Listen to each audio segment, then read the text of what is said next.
Dapat po munang alamin or matukoy ang pangunahing problema ng bansa upang mapagtuunan ng pansin at mabigyan ng solusyon. We should have specific goals, do research, and make a policy that is fair for everyone. Walang problema sa pulisiya. Iayos lang ang pagpapatupad. Bago patubas ang batas, pag-aralan muna gusto ng government. Two things, clarity and execution. Both, you need the communication and monitoring. As simple as that. Mandato ng Philippine Institute for Development Studies o PIDS na gumawa ng mga pag-aaral at pananaliksik ng mga polisiya at programa ng pamahalaan at magbigay ng rekomendasyon sa mga mambabatas sa pagbabalangkas ng mga polisiyang makakatulong sa ating bansa. Sinusulong ng aming ahensya ang evidence-based policy making upang bigyan din ng kahalagahan ng polisiya na batay sa data na sumusuri sa tunay na kalagayan ng ating mga komunidad.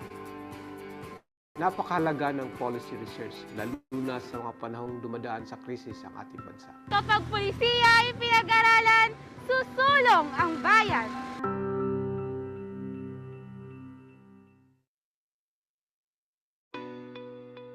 In need of references for your research?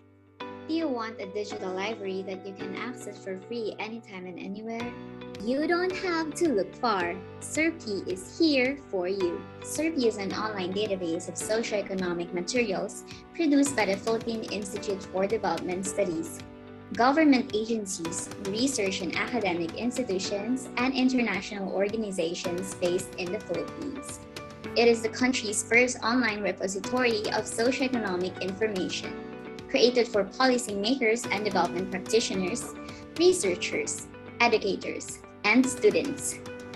To access SERPI, just visit the PIDS website and click the SERPI widget under the Databases tab, or type serp-p.pids.gov.ph. SERPI has a wide variety of materials such as journal articles, books, research papers, working papers, policy notes, audiovisual materials, and more.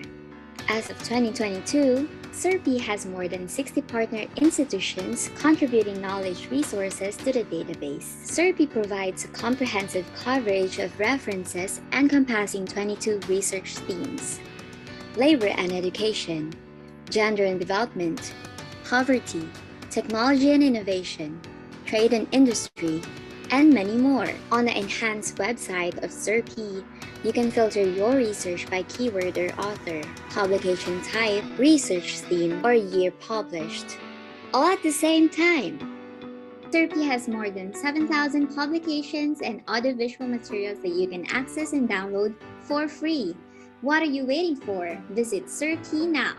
Socioeconomic Research Portal for the Philippines, innovating knowledge exchange and policy research. So what is PIDS? For over 40 years, the Philippine Institute for Development Studies, or PIDS, has been the country's foremost socio-economic think tank.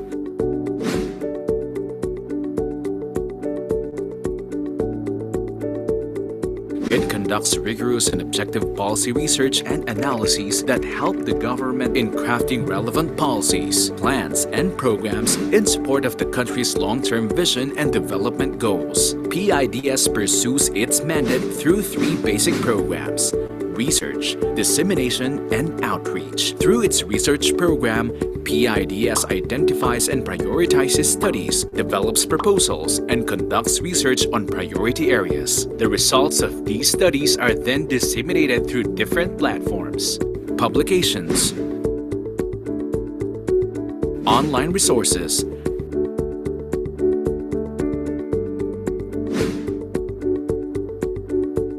PIDS Corner, seminars, and the Development Policy Research Month, or DPRM, held every September. To shed light on key policy issues, the advice and expertise of the Institute's research fellows are also sought by policymakers, government agencies, private sector, and civil society. Since 1977, PIDS has completed numerous policy studies on a wide range of development topics. This brand of service has then translated to policies and programs that have improved the lives of every Filipino. Philippine Institute for Development Studies, service through policy research.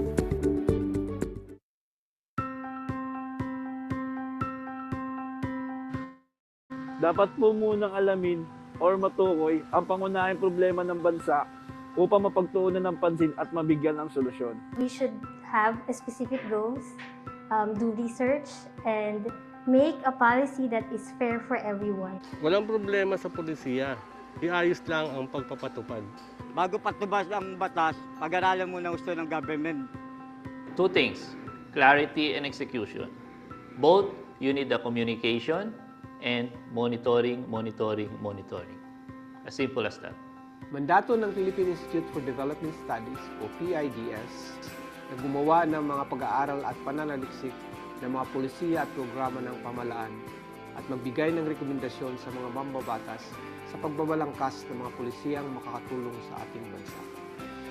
Sinusulong ng aming ahensya ang evidence-based policy making upang bigyan diin ng kahalagahan ng polisiya na batay sa datos at policy research na sumusuri sa tunay na kalagayan ng ating mga komunidad.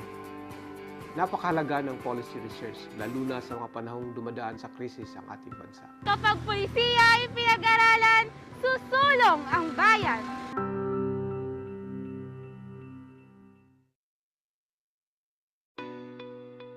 In need of references for your research? Do you want a digital library that you can access for free anytime and anywhere? You don't have to look far. SERPI is here for you. SERPI is an online database of socioeconomic materials produced by the Philippine Institute for Development Studies. Government agencies, research and academic institutions, and international organizations based in the Philippines. It is the country's first online repository of socioeconomic information, created for policymakers and development practitioners, researchers, educators, and students. To access SERPI, just visit the PIDS website and click the SERPI widget under the Databases tab, or type serp-p.pids.gov.ph. SERPI has a wide variety of materials such as journal articles, books, research papers, working papers, policy notes, audiovisual materials, and more. As of 2022, SERPI has more than 60 partner institutions contributing knowledge resources to the database. SERPI provides a comprehensive coverage of references encompassing 22 research themes: labor and education, gender and development, poverty, technology and innovation, trade and industry, and many more. On the enhanced website of SERPI, you can filter your research by keyword or author, publication type, research theme, or year published, all at the same time. SERPI has more than 7,000 publications and audiovisual materials that you can access and download for free. What are you waiting for? Visit SERPI now. Socioeconomic Research Philippines, innovating knowledge exchange and policy research. So what is PIDS? For over 40 years, the Philippine Institute for Development Studies, or PIDS, has been the country's foremost socioeconomic think tank.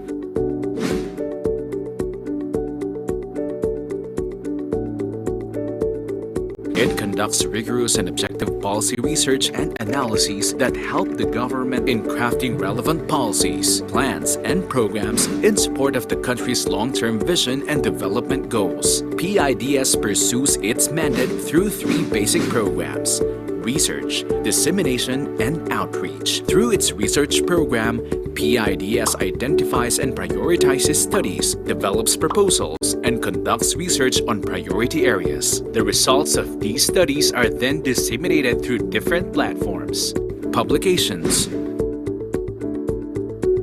online resources,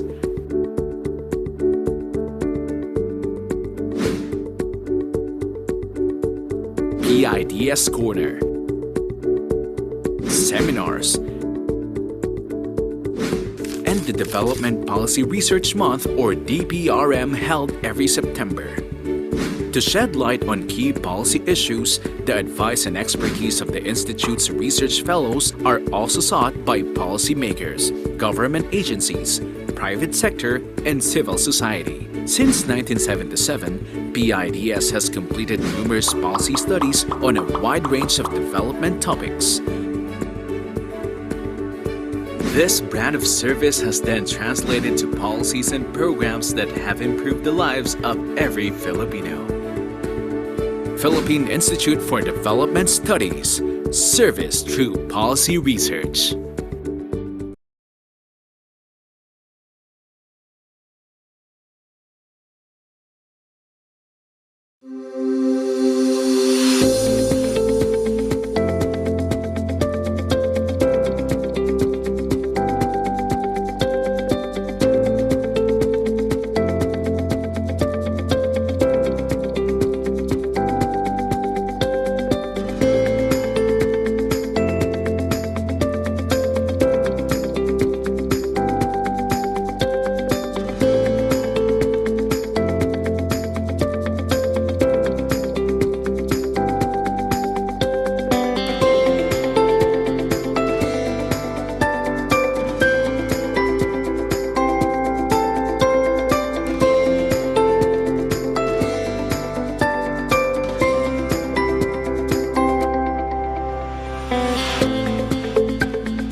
Good afternoon, everyone. Isang magandang hapon sa ating lahat.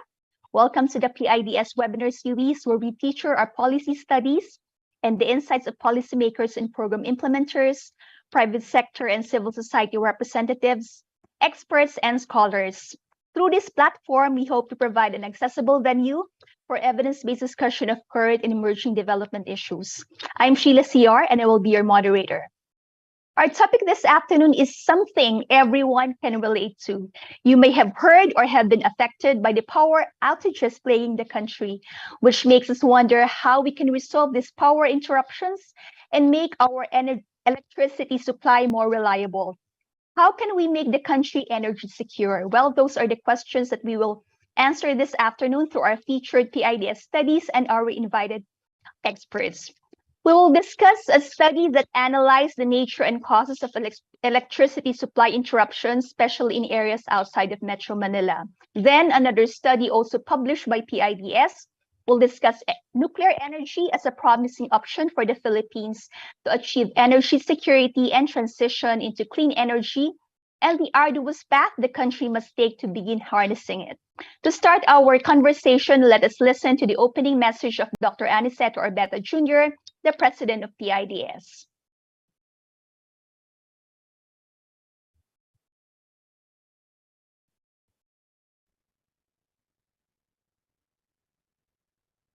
A pleasant afternoon, everyone, and welcome to our public webinar on future-proofing energy security, resolving electricity supply interruptions, and exploring the prospects of a nuclear energy program in the Philippines. Before I proceed, let me acknowledge the presence of the following officials. Holdback Senior Energy Specialist Ting Liu, Korean Embassy First Secretary Yung-Sin Lee, National Power Corporation Senior Department Manager Manuel Luis Plofino, National Academy of Science and Technology Academician William Padolina, SI Power Corporation President Jose Romel Orellasa, Metro Bacolod Chamber of Commerce and Industry CEO Frank Carbon, First Gen Corporation Vice President Carlos Lorenzo Vega, PEL Export Vice President Maria Lodelisa Leong, Masaganang Sakahan Director Daniel Agustin, International Peace Leadership College President Venus Agustin. I would also like to greet our virtual participants from the various government agencies, academia, private sector, civil society, and media watching this webinar through PIDS and SERPI Facebook pages. The Philippines has some of the most expensive energy prices in Asia. Our rates are between 25 and 87% higher than some of our neighbors in Southeast Asia. Our country relies heavily on imported fossil fuels, and the impact of higher coal and crude oil importation costs will likely be passed down to us, primarily due to a weak peso that has amplified the effect of high fuel prices for power generation. With the instability of the global energy market and the volatility of fossil fuels, we, the consumers, are at risk at paying even more for electricity. The expected depletion of the Malampaya natural gas field by 2024 will likely exacerbate this impending energy crisis. Malampaya gas supplies 3 Luzon power stations, accounting for nearly 40% of Luzon's power generation capacity. Considering this, the Marcos administration is said to be working on promoting and implementing laws that will make renewable energy sources widely available and affordable. The President made this clear in his first State of the Nation address, or SONA, when he called the energy sector a key sector in the administration's drive to boost the economy and create more jobs. However, the question of the implications of the nuclear power development hangs large. Further, would the interruptions in the power supply be resolved with this development? Today's discussion hopes to help resolve these concerns as we share the results of 2 studies in this webinar. The first study by PIDS Research Fellow Kris A. Francisco, titled Electricity Supplies Interruptions in the Philippines, Characteristics, Trends, and Causes, will lay the groundwork for understanding the complexities of supply interruptions, allowing stakeholders and policymakers to provide appropriate and realistic policy recommendations and solutions for the power sector. Meanwhile, the second study, titled The Implications of the Developing Philippine Nuclear Energy Program by PIDS Senior Research Fellow Adoracion in Navarro, will delve into the potential of nuclear power and the obstacles and hurdles that stand in the way of its use in the Philippines. We are privileged to have distinguished guests from the energy industry joining us in today's discussion. Among them are Department of Energy Undersecretary Rowena Cristina Guevarra and Engineer Federico Villar Jr., the National Electrification Administration's Engineering Department Manager. They will enlighten us on the government's measures in addressing the looming energy crisis. In addition, Attorney Estorco Montelibano, the President and Executive Director of the Philippine Independent Power Producers Associations Incorporated, or PIPA, will share her insights on the research findings and the energy crisis. I urge all attendees to participate in the open forum to engage in the discussions. Kindly remain with us until the end of the webinar. Thank you very much. I now give back the floor to the moderator. Thank you very much, Dr. Orbeta.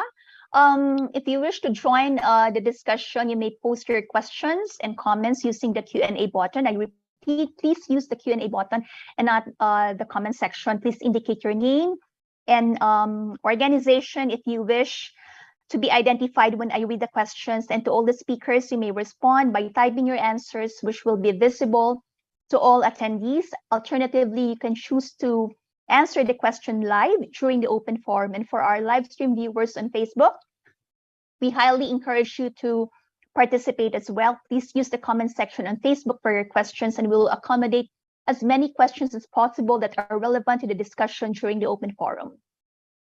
Okay, I think you are all ready to listen to the presentations, but before I call our first speaker, we'll talk about her study on electricity supply interruptions. We'd like to know your experience with the topic.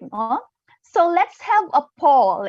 Okay, so Maylee has just flashed the question, which is, from 1 to 10, 10 being the highest, rate the reliability of electricity in your area of residence. From 1 to 10, 10 being the highest, rate the reliability of electricity in your area of residence. So to join the poll, just click the Mentimeter link in the comment section of Zoom and Facebook. Okay?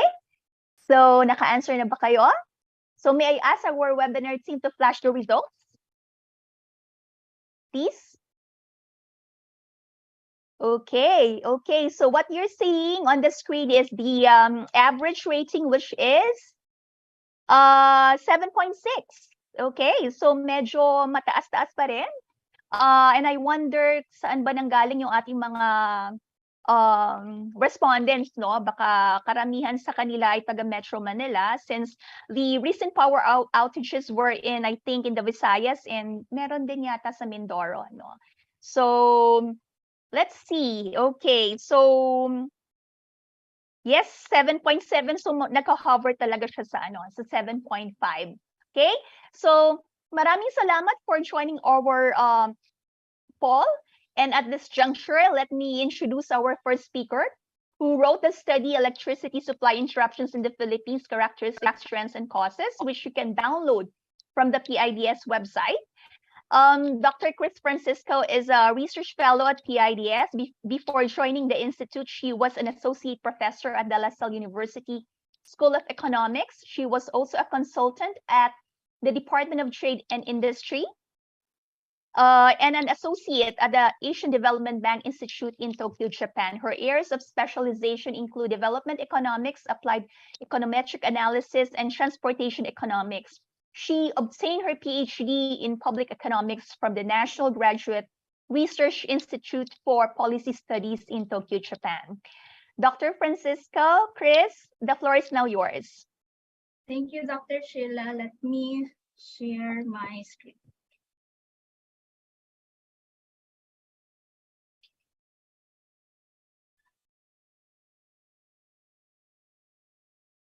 Okay, so just to be safe, I would like to turn off my video, okay, to save on bandwidth. Okay, so good afternoon, everyone. Let me start our discussion this afternoon by talking about a very, very important topic on electricity supply interruptions. Now, we live in the modern times, and as we move forward, adapting digitalization, adapting a lot of these new technologies. Let us not forget that part of our population still deals with electricity supply interruptions. And I want to establish this early, that the goal of our presentation today is not to be overly critical of government agencies. That's not our goal. Our goal is to present useful findings, which hopefully should feed into the policymaking process. And the overall goal is actually to help our power sector perform better in the future. Okay. So we also want that our study should guide the future research, because electricity supply interruption or the reliability of electricity in our country is not really a popular topic, because we have been too focused on increasing the access to electricity in the past.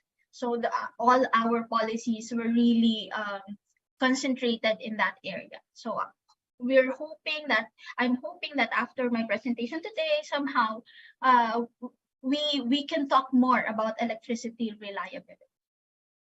Okay, so let's start.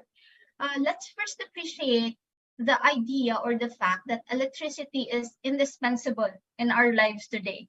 And I know that you all know this by heart, that a lot of us cannot function, or maybe we can, but maybe not as productive if electricity is not continuously supplied to us.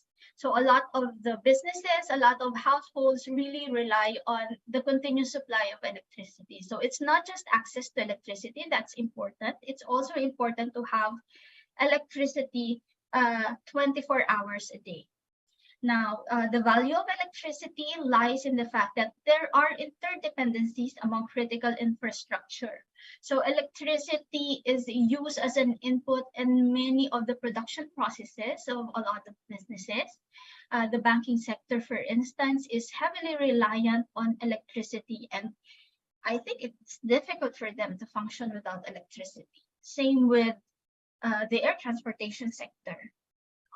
So in recently we had a problem in the air transportation sector because of the problem with electricity supply.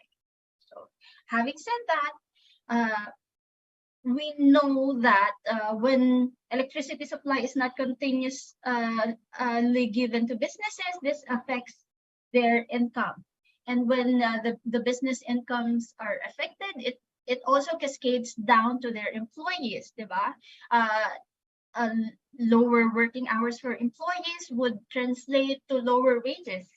And households experiencing intermittent electricity reduces their productivity because they can't really use the machines that are powered by electricity.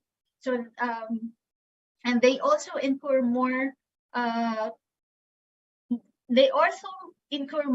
cost in providing other sources of electricity, such as kerosene, such as emergency lamps, and all of these things. So when we add all of these impact to the society, you somehow get the idea that an electricity supply disruption is very costly to our economy. So that is the drive in doing this research. We wanted to know, we wanted to look at the trends in electricity supply interruptions in the Philippines, in the hopes of maybe we can observe something, and we can say something about it, and maybe the government can find something useful in what we have done here. Okay, so you might all be wondering, are electricity supply interruptions really an issue in our country? Especially if you are residing in Metro Manila, wherein electricity supply interruption is not really that frequent. But there are indications, yes. So we looked at the World Bank Enterprise Survey, and electricity is one of the factors, top 5 factors that were identified by businesses as an obstacle for firms in the Philippines. So when we look at this more closely, we also found that in the Philippines, the average losses of firms due to electrical outages is around 0.8% of their annual sales. And what's interesting to me is that a lot of firms, almost 43% of firms in our country actually owns or share a generator. So this is the giveaway. If firms are preparing themselves for not continuous supply of electricity, then there must be something unreliable in our electricity supply. On average, these firms that were interviewed were sourcing around 39% of their electricity from the generators. So there are indications that this is a problem. But we didn't really look at the businesses in this study. We wanted to know the experience of households outside of the National Capital Region. We wanted to know how is it outside the NCR region by looking at the data of electric cooperatives. Now, there are different kinds of distributing utility. There are the private sector, the private utilities, the electric cooperatives, and other types of providers, but we chose to look specifically at the data of electric cooperatives because they are a very important player outside of the NCR. In this table, we can see that in Visayas and Mindanao, they are the providers of more than 60% of electricity for households outside of the NCR. So, ganun sila ka-importante. And currently, there are 121 electric cooperatives under the supervision of the National Electrification Administration. And we sent requests to all of them, but we only 37 of them were kind enough to give us data. But we look at the distribution of our samples based on the region, and somehow we were able to mimic the distribution based on Luzon, Visayas, Mindanao categorization. But unfortunately, yung based on size, we were not able to replicate that in our sample. Nevertheless, the data that we've gathered still provided useful information, which I think would benefit our policymakers. Okay, so from the monthly interruption report that is submitted by these electric cooperatives to the National Electrification Administration, we utilize 3 indices that gives us an idea on the quality of electricity supply. So somehow this tells us something about the reliability of electricity. So the first index is the System Average Interruption Frequency Index. It tells us how frequent an average consumer of electric cooperatives experience supply interruption over the study period. Then we looked at System Average Interruption Duration. How long did they experience this power supply interruption? And then lastly, the Consumer Average Interruption Duration Index. Whenever they experience electricity supply interruption, how long did it take to restore the power? So our study will just revolve around these 3 indices. Okay, so let us first look at the frequency of power supply interruptions. In the table, you will see a summary of what we have found. Now, in 2015, an average consumer of electric cooperatives experienced around 7.1 times electricity supply interruption. So 7 times a year. But throughout the years, this has been reduced to 5.7. The latest data that we have, this is in 2021. We also have a disaggregation of our data based on the island group, wherein it is obvious that consumers in the Luzon area has experienced more frequent electricity supply disruption when we compared those in the Visayas and Mindanao region.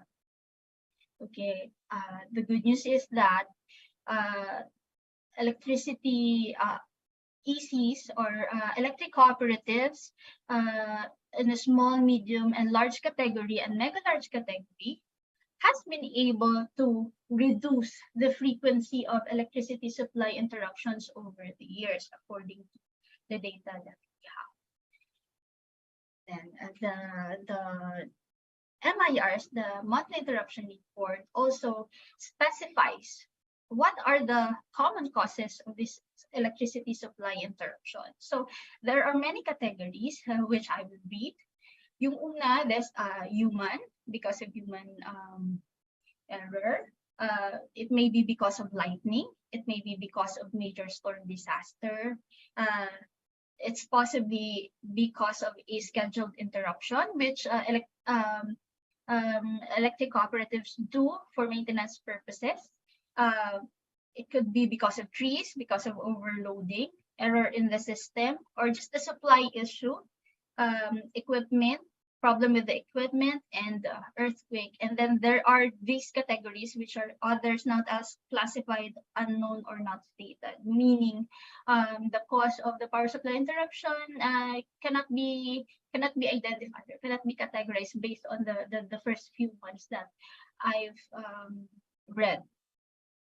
So from this table, we can see that frequent power supply interruption is really mainly caused by issue related to the power supply to electric cooperatives.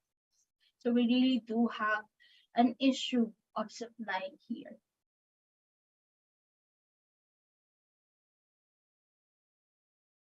Okay, so we just fitted a line to see the trend on the frequency of power supply interruptions, and we see naman that over time this has decreased.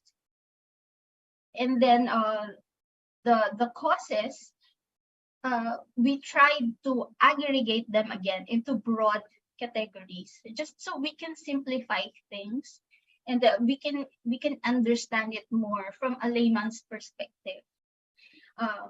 So we have these 4 categories. One, issue related to supply, which is just the issue of supply. It's a single issue of supply, which you will see in the figure is very, very large.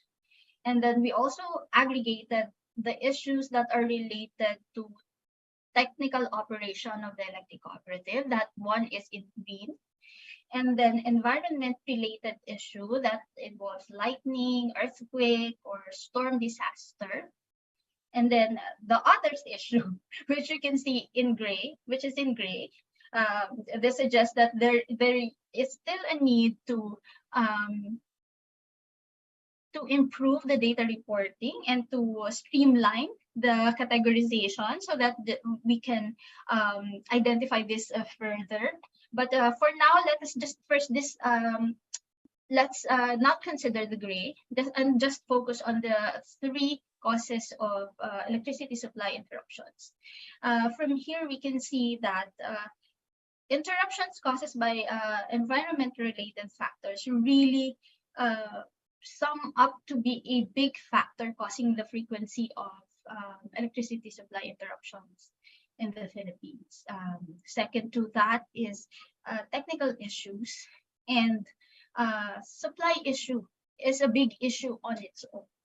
Even if you don't include it with other factors, even if you don't aggregate it with other factors, supply issue on its own is a big factor causing the frequent power interruption.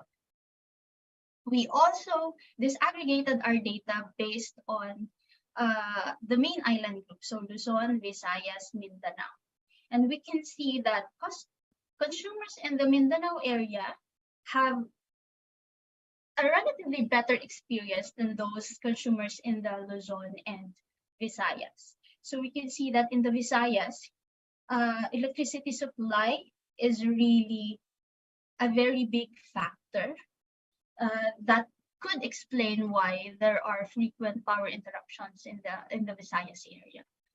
So, next we look at the duration of the power supply interruption. So how long do these power supply interruptions usually last? Now, in 2015, the data says that on average, the total hours wherein there were no power supply was 11.3 for an average consumer of electric cooperatives. And thank God that in 2021, this was already reduced to 8.8 hours. And from the table, we can also see that consumers in the Luzon area have experienced the longest hours of no electricity. Consumers in the Mindanao have have better experience, but this is based on the sample electric cooperatives that we have. Okay, that is not forget. Data based on distribution size is suggesting that mega large electric cooperatives are better at managing electricity supply interruptions when they occur. So the duration is relatively smaller. And there are three top causes of long power interruptions. These are the supply issue, when there is a major storm disaster, and when there is a scheduled power interruption. So similarly, we plot and we just looked at the trend over time, and we see somehow it's decreasing naman. It's decreasing, which is a good indicator. And then again, we group the factors based on broad categories, where we found that the long duration of power supply issues is really caused by factors that are related to environment. So parang the biggest of this is the major storm disaster. So when there is a major storm, talagang you can expect that it will take longer to restore power, because which I think is expected, because when there are major storms, a lot of the infrastructure are being destroyed. So it takes a longer time to put things back together and restore power. So we also disaggregated data based on the island group, Luzon, Visayas, and Mindanao, where you can see that a lot of the environment-related factors are affecting the consumers in the Luzon area, while in the Visayas area, the problem is really with supply. And again, Mindanao, consumers in Mindanao are faring better, are experiencing better when it comes to electricity supply interruptions. Okay, so one way to mitigate the impact of electricity supply interruption is to bring back power the shortest time possible when interruptions happen. So this is what the next section is about, power restoration. So on average, when electricity supply interruption occurs, it takes about 1.5 hours to restore based on the 2021 data. And major storm disaster again is the biggest factor. It takes longer to restore power when a major storm disaster hits. So we looked again at the trend, and we see that somehow, I don't know, it's stable around the mean over time. So it's not really changing. It's an average of 1.5 hour. Parang doon lang siya sa interval na yun. And lastly, we also measured the size of effect, because we wanted to see if this is an issue, how big of an issue is this? And to compute the impact of the interruption, we computed the million consumer hours. So million consumer hours is actually the duration of the electricity supply interruption times the number of consumers that are affected. And of course, the higher the number, having said that, the higher the number, the higher the impact, the higher the cost to the economy. So by island group, we see that it's more detrimental in the Luzon area. So electricity supply interruption is more detrimental in the area of Luzon, probably because there are a lot of consumers in Luzon. And also we can see the same based on size. So it's more damaging for mega large ECs, probably also because they have a lot of consumers. And the impact is greater because of supply issues and major storm disaster. When these things hit, a lot of consumers are really affected. So we saw that when we plot it against time, we can see an increasing trend, but let us not be deceived by the increasing trend, because there are many factors that are affecting the consumer hours. It could be that baka naman through the years, the consumers are increasing. That's why the trend is going upwards, or it could be that it's becoming a more frequent event. So pwedeng dalawa yan. Okay, so similarly, we categorize the factors into three broad groups: the supply issues, the technical and environmental. And then it's very evident in this figure that environment related factors are it's really the group that has a very, very big impact to consumers. The number one factor again for this one is the major storm disaster. Now, of course, because we just look at the data of electric cooperatives, one relevant question to ask is whether are these problems specific to electric cooperatives, or are they just the ones experiencing problems on providing continuous electricity supply? So we looked at the household energy consumption survey of the Philippine Statistics Authority, wherein households were asked about their experiences related to electricity. And there you can trace whether they are subscribed to private utilities, electric cooperatives, or other types of distributed utility. And from this figure, we can see that it's as though electric cooperatives are not faring better than private utilities, because a lot of households are saying that they're experiencing more power interruptions with electric cooperatives, and high rates, and issues with low voltage and fluctuating voltage. So at the aggregate level, it appears that electric cooperatives are performing less than the private utilities. But actually, when we disaggregate the data, we see a different light to this.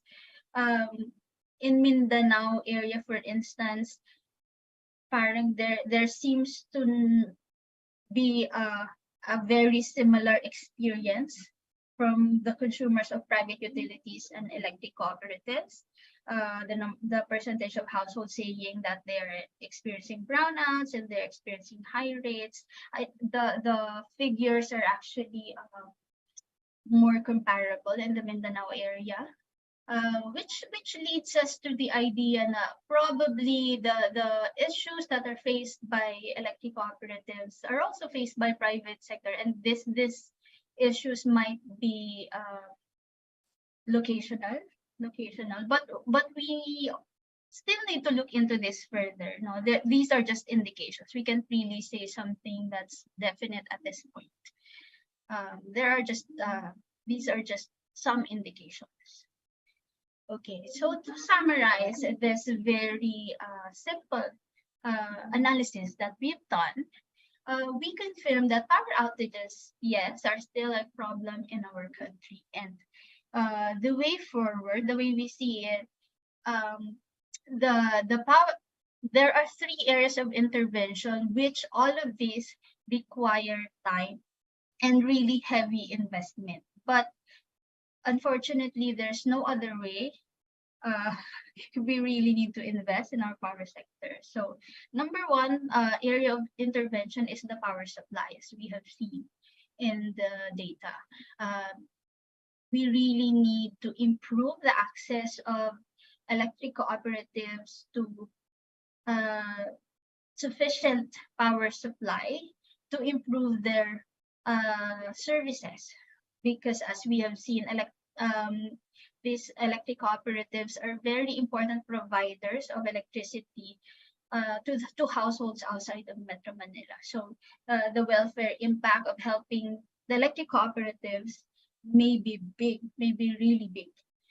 The second area of intervention is helping them improve their technical efficiency, because I think that's a really important thing to improve the reliability of electricity all over the Philippines. We need to improve the technical efficiencies of electric cooperatives.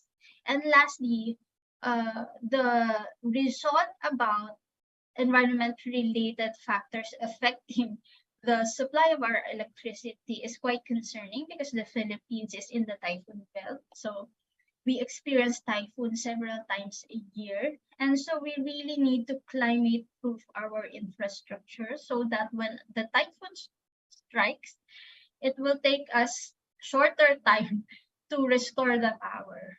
But all of these things, actually, all of these three intervention areas really require, as I've mentioned, really require a lot of investments. And so the policy is parang all of these are medium to long-term goals. But I think we really need to take this things seriously, because electric cooperatives are an important segment of the power sector industry. Yeah. So thank you very much for listening for us today. Actually, this paper has a part 2. We are now working on estimating how big of an impact it is to local economies. So yung mga electricity supply interruption, we want to come up with an estimate. How are they affecting the local economies? Ayun po. So thank you so much. Thank you very much, Kris, for that compelling presentation. So we'll hear more from her during the open forum. If you have questions for Dr. Francisco, just type your question on our Q&A box, and he should be most glad to answer your question during the open forum. Okay, so from electricity supply interruptions, let us look at nuclear energy as a promising option for the Philippines to solve the energy crisis. But before I call on our second presenter, let us have another poll. Okay. We all know that developing nuclear energy is a contentious issue here in the Philippines and in other countries, given positive and negative perceptions of nuclear energy. So we'd like to hear your thoughts on the question: what is the first word that comes to your mind when you hear the phrase nuclear energy? What is the first word that comes to your mind when you hear the phrase nuclear energy? So again, to answer, please click the Mentimeter link available on the Zoom chat box and in the comment section of Facebook. Melly, can we now look at the results on Mentimeter, please? Okay, so based on the results, we have the top answers are, drum roll please. Okay, the top answers are Bataan, Chernobyl, explosion, what else? Unsafe, dangerous, okay, electricity, accidents.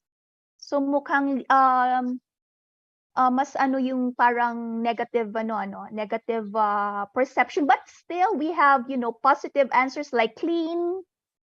What else? Yeah, we have electricity there. Okay, we have radiation, etc. So mix of positive and negative perceptions. Okay, so there you have it. Thank you for participating in our poll. Let's leave it for now and listen to our next speaker, who will give us an informed view of nuclear energy based on studies and experience of other countries and the implications of developing a nuclear energy program in the Philippines. So the study, which you may also download from the PIDS website, was authored by Dr. Adoracion Navarro, a senior research fellow at PIDS. Her research interests are issues in the infrastructure sector and regional development. She has been serving PIDS since 2012, interrupted by her stint as Undersecretary for Regional Development at the National Economic and Development Authority from November 2016 to June 2020. She holds a PhD in economics from the University of the Philippines, Diliman, an MPA major in economic policy management from Columbia University in New York, and an MA in economics from the University of the Philippines, Diliman. She is also a Philippine Navy reservist currently holding a commander rank. Dr. Navarro, Adora, you may proceed. Thank you. Thank you, Sheila, and good afternoon, everyone. I hope my audio is clear. Yes, it is clear. Yes. So, given the historical record and the continuing pursuit of the country's nuclear energy ambition and the global developments on nuclear energy use, the PIDS was motivated to include nuclear energy in its policy research agenda. And thus, a discussion paper on this topic, the implications of pursuing a nuclear energy development program, was produced. And I thank Jocas Latigar for the initial assistance in the research, and Jethro Camara for continuing the research assistance up to the present. Next slide, please. Let me first show you the international experience in nuclear energy development.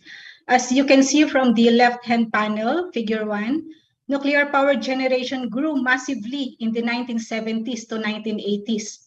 Then it slowed down in the latter part of the 1990s to the 2000s due to a number of factors, including the political turbulence in nuclear-powered countries, the stiffening of regulatory regimes, in part due to previous nuclear accidents like Chernobyl and 3 Mile incidents, the discovery of more fossil fuel sources, and the rise of renewable energy technologies. Then nuclear power generation suffered a sharp dip in 2011 after the Fukushima incident in Japan.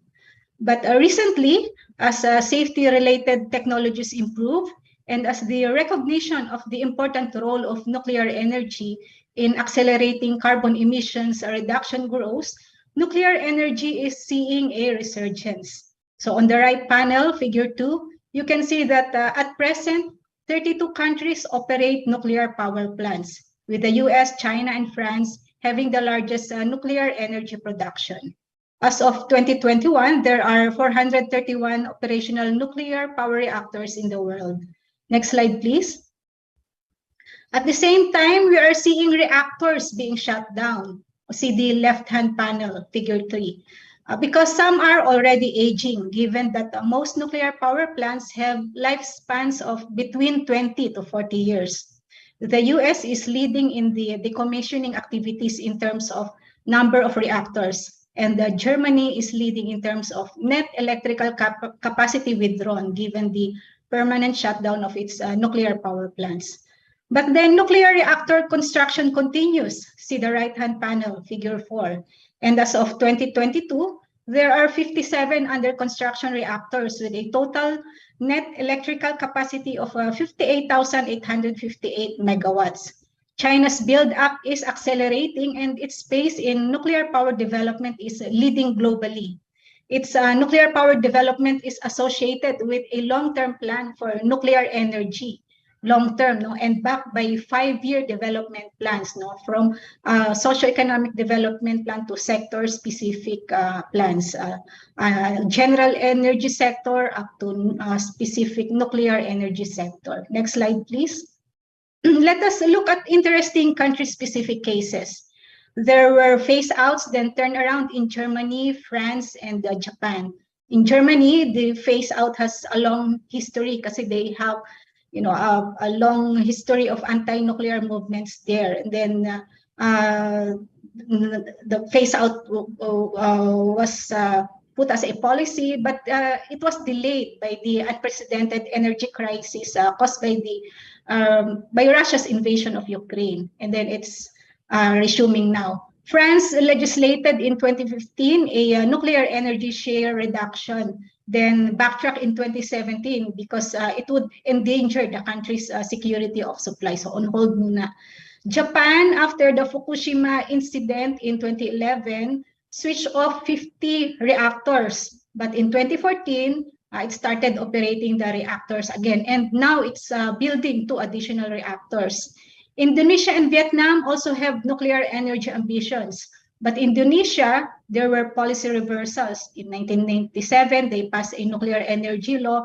In 2015, plans were halted in favor of renewable energy, and then 2021 reversal again, given that they announced that they will deploy nuclear power and their target is 2045. Vietnam also has an ambition, but it abandoned its plan in 2016 because of low demand. But now their experts are saying that it's still an option given the increasing power demand. Bangladesh, a country that is poorer than us, is recently making progress in nuclear energy development. So yung plan for them, their plan was crafted even prior to independence of Bangladesh. That was in 1961. And then it was revived after independence in 1974. The International Atomic Energy Agency, or IAEA, rendered technical assistance to them in 2011. And they started constructing the first reactor in 2017, and that might be operational by 2023, this year, or next year, 2024.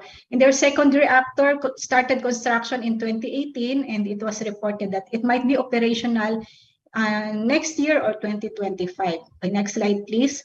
So you see the interest in nuclear energy internationally remains, but so does the criticisms against it. Here I am showing you just a few of the points being raised in the continuing debate on the pros and cons of nuclear energy. The primary advantage being mentioned by proponents is reliability of nuclear power, because plants can run 24 hours a day and need to refuel only every 1.5 to 2 years. And even though the initial capital cost is high, operating the power plants cost relatively low. Another advantage that is growing in recognition is the role of nuclear energy in quickly achieving climate targets, given that nuclear power plants have zero carbon emissions. But issues such as safety, economics at the project level, that is, radioactive waste disposal, and nuclear weapons proliferation remain. Then there are also the hidden subsidies that are usually given in many stages of the nuclear fuel cycle. Okay, next slide, please. And we see from our history that the Philippines is not letting go of its nuclear energy ambition. And that is why we need to seriously consider the implications. So let me first trace the history of exploring this option for the Philippines. In 1958, former President Carlos Garcia introduced the possibility of utilizing nuclear energy in the Philippines through the creation of the Philippine Atomic Energy Commission by virtue of Republic Act 2067. And in the 1960s, the first nuclear reactor for research purposes was built. In the 1970s, the global oil crisis hit, and the Philippines was then importing 93% of its oil requirement. In reaction, in 1973, former President Ferdinand Marcos announced that a nuclear power plant will be built to reduce the country's dependence on imported oil. From 1976 to 1984, the Bataan Nuclear Power Plant, or BNPP, was constructed. In 1986, the Aquino cabinet voted to mothball the plant due to safety concerns, including conflicting reports of 2 IAEA groups, or technical teams from the international regulator. And consequently, former President Aquino carried out what the cabinet voted on. Then there were attempts to get the BNPP operational, and then nagkaroon ng compromise agreement, but then it failed during the Ramos administration. But during the Ramos administration also, in 1998, the Philippine Energy Plan incorporated nuclear power plant as a long-term option. So it's still there with 2020. It was still there with 2025 as target operation year of the first power plant. Next slide. Continuing our tracking of the history. In 2008, the Arroyo administration sought for a mission review by the IAEA, and commissioned the Korea Electric Power Corporation, or KEPCO, to conduct a feasibility study on the possible rehabilitation of the BNPP. In 2010, KEPCO concluded that the BNPP rehabilitation can be done at a cost of $1 billion US dollars. In 2011, during the administration of President Noynoy Aquino, the Fukushima incident happened, sparking renewed fears about the safety of nuclear power plants.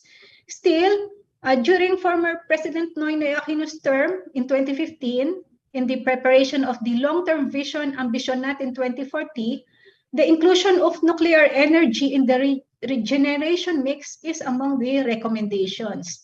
Then, during the administration of President Duterte, the government collaborated with the IAEA for review missions on the prospect of developing a nuclear energy program. So you can see that it continues to be in our energy development agenda. Next slide, please. So let's zero in for a while on the BNPP case. As mentioned previously, there were two conflicting IAEA reports then. And then the Chernobyl 1986 accident fueled the fears on safety, and the decision to mothball the plant was carried out. But when economic reality set in, a compromise to address the safety issues and operate the plant was reached. Then the Ramos administration decided to renegotiate for better terms. Then negotiations broke down and legal actions ensued. Unfortunately, the Philippines lost in the legal case. At present, the NAPOCOR continues to maintain the BNPP, but interest to rehabilitate and operate it remains, and under the Duterte administration, there were suggestions that operating it would cost between $3 billion to $4 billion US dollars. Okay, next slide, please. So our nuclear energy ambition remains. But what exactly would it entail? What do we need to prepare for? The schematic diagram in this slide provides a snapshot of what any country attempting to build its nuclear power plant or attempting to revive its nuclear power plant program after years of neglect. Because there are countries which are in that stage. So what they need to follow is this: the milestones approach prescribed by the IAEA. First and foremost, the country must articulate in its national energy strategy that it has included nuclear power among the options for energy generation. So it's something that's articulated in our vision document and also in our plan documents. Then the country undergoes 3 phases in developing the necessary infrastructure, and at the end of each phase, a milestone must be reached before embarking on the next phase. In phase 1, there are considerations, actually 19 infrastructure considerations, which I will discuss later. In phase 2, there are preparatory activities for contracting and construction. And in phase 3, there are safety and preparation activities for commissioning. So it's estimated that 10 to 15 years are required for a country to undergo those stages.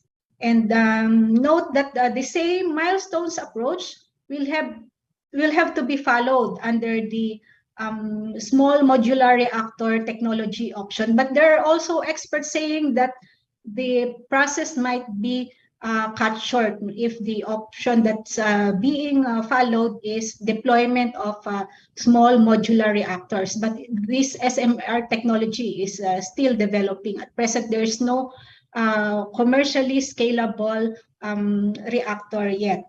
So there are prototypes, and regulatory approvals have already been issued, but no commercial scale unit has been produced yet. Okay, next slide.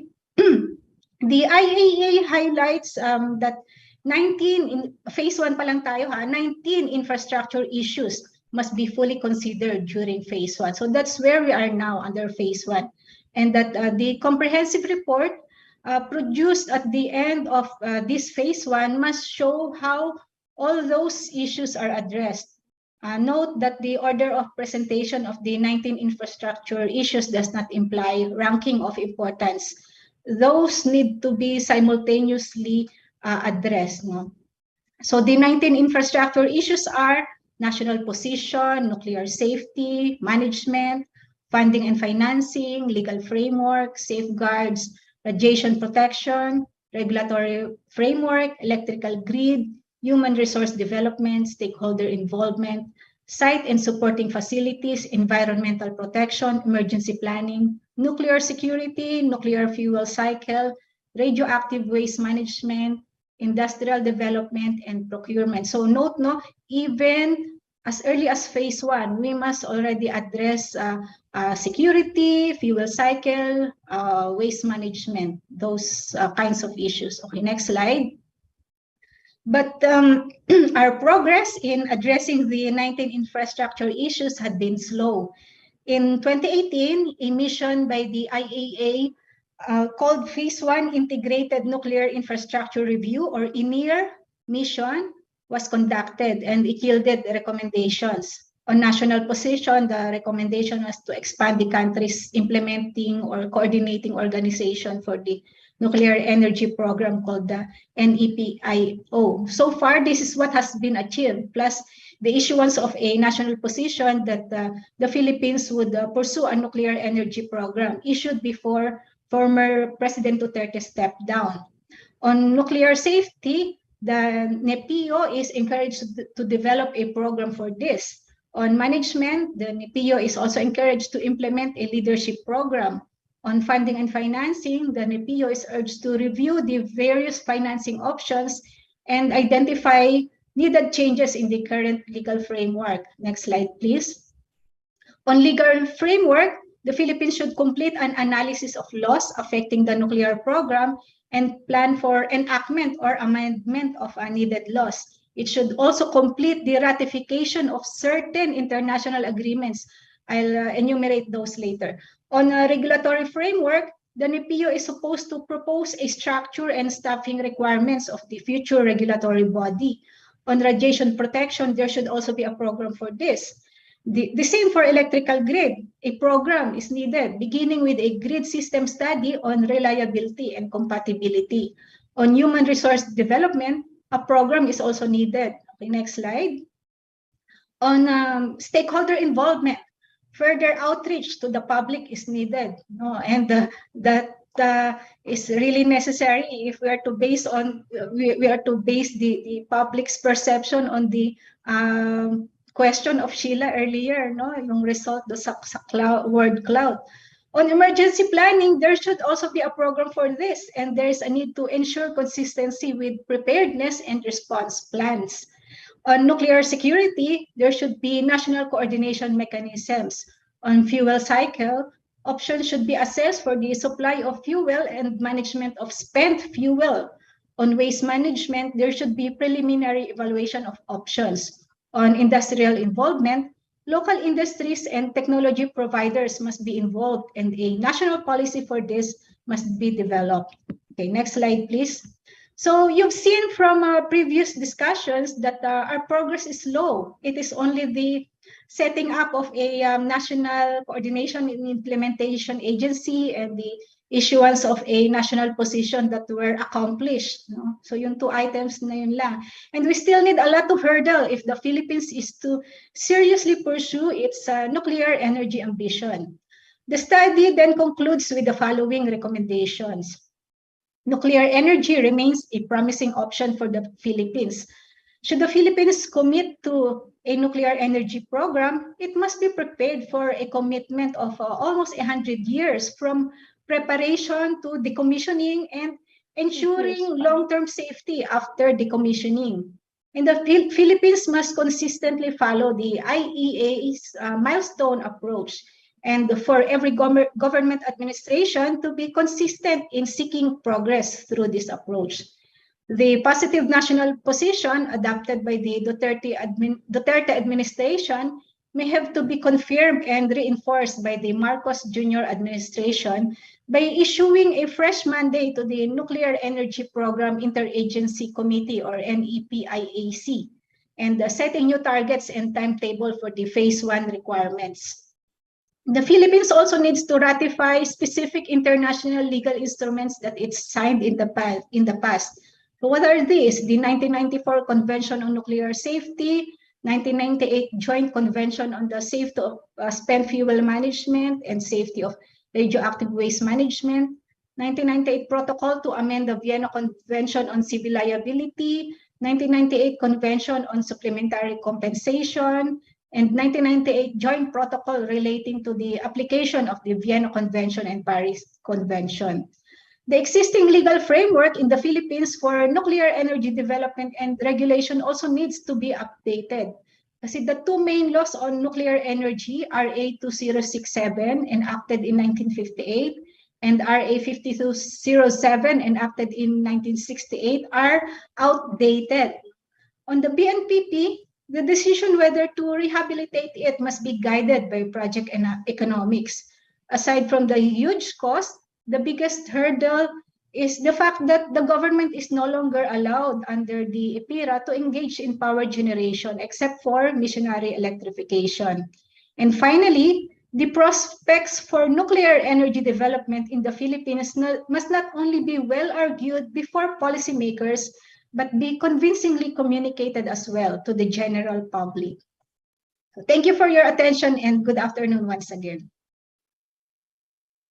And thank you very much, Dr. Adora Navarro, for your enlightening presentation on what it takes for the country to harness nuclear energy. Indeed, it is an arduous path before we really could dive into, using it for our energy needs. But well, it's a path that is really worth looking into, because while there are many opportunities, well, there are also a lot of risks as well. Okay, so at this point, let us listen to the comments and reactions of our invited experts. And our first discussant is the Undersecretary of the Department of Energy, or DOE, supervising the Renewable Energy Management Bureau and Electric Power Industry Management Bureau. And we are very honored to have with us today Dr. Rowena Cristina Guevarra. Before her appointment at the DOE, Yusek Guevarra served as President and Chief Executive Officer of the National Transmission Corporation, or Transco. She also served as Undersecretary for Research and Development of the Department of Science and Technology from 2016 to 2022. She was the youngest and first female dean of the UP College of Engineering and Executive Director of the UP National Engineering Center from 2004 to 2010. She earned her bachelor's and her Master of Science degree in Electrical Engineering from the University of the Philippines, Diliman, and her PhD in Electrical Engineering Systems from the University of Michigan. Yusek Guevarra, ma'am, you now have the virtual floor. Thank you very much, Dr. Sheila. Can you hear me clearly? Yes, ma'am.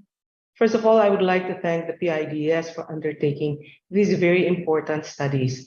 These are very useful, especially to the Department of Energy as a policy-making body. So let me now go through my comments about the two papers. First, with Dr. Kris. I concur with the points raised by Dr. Kris. In the past, heavy rains and wind and strong wind meant that there will be power interruption.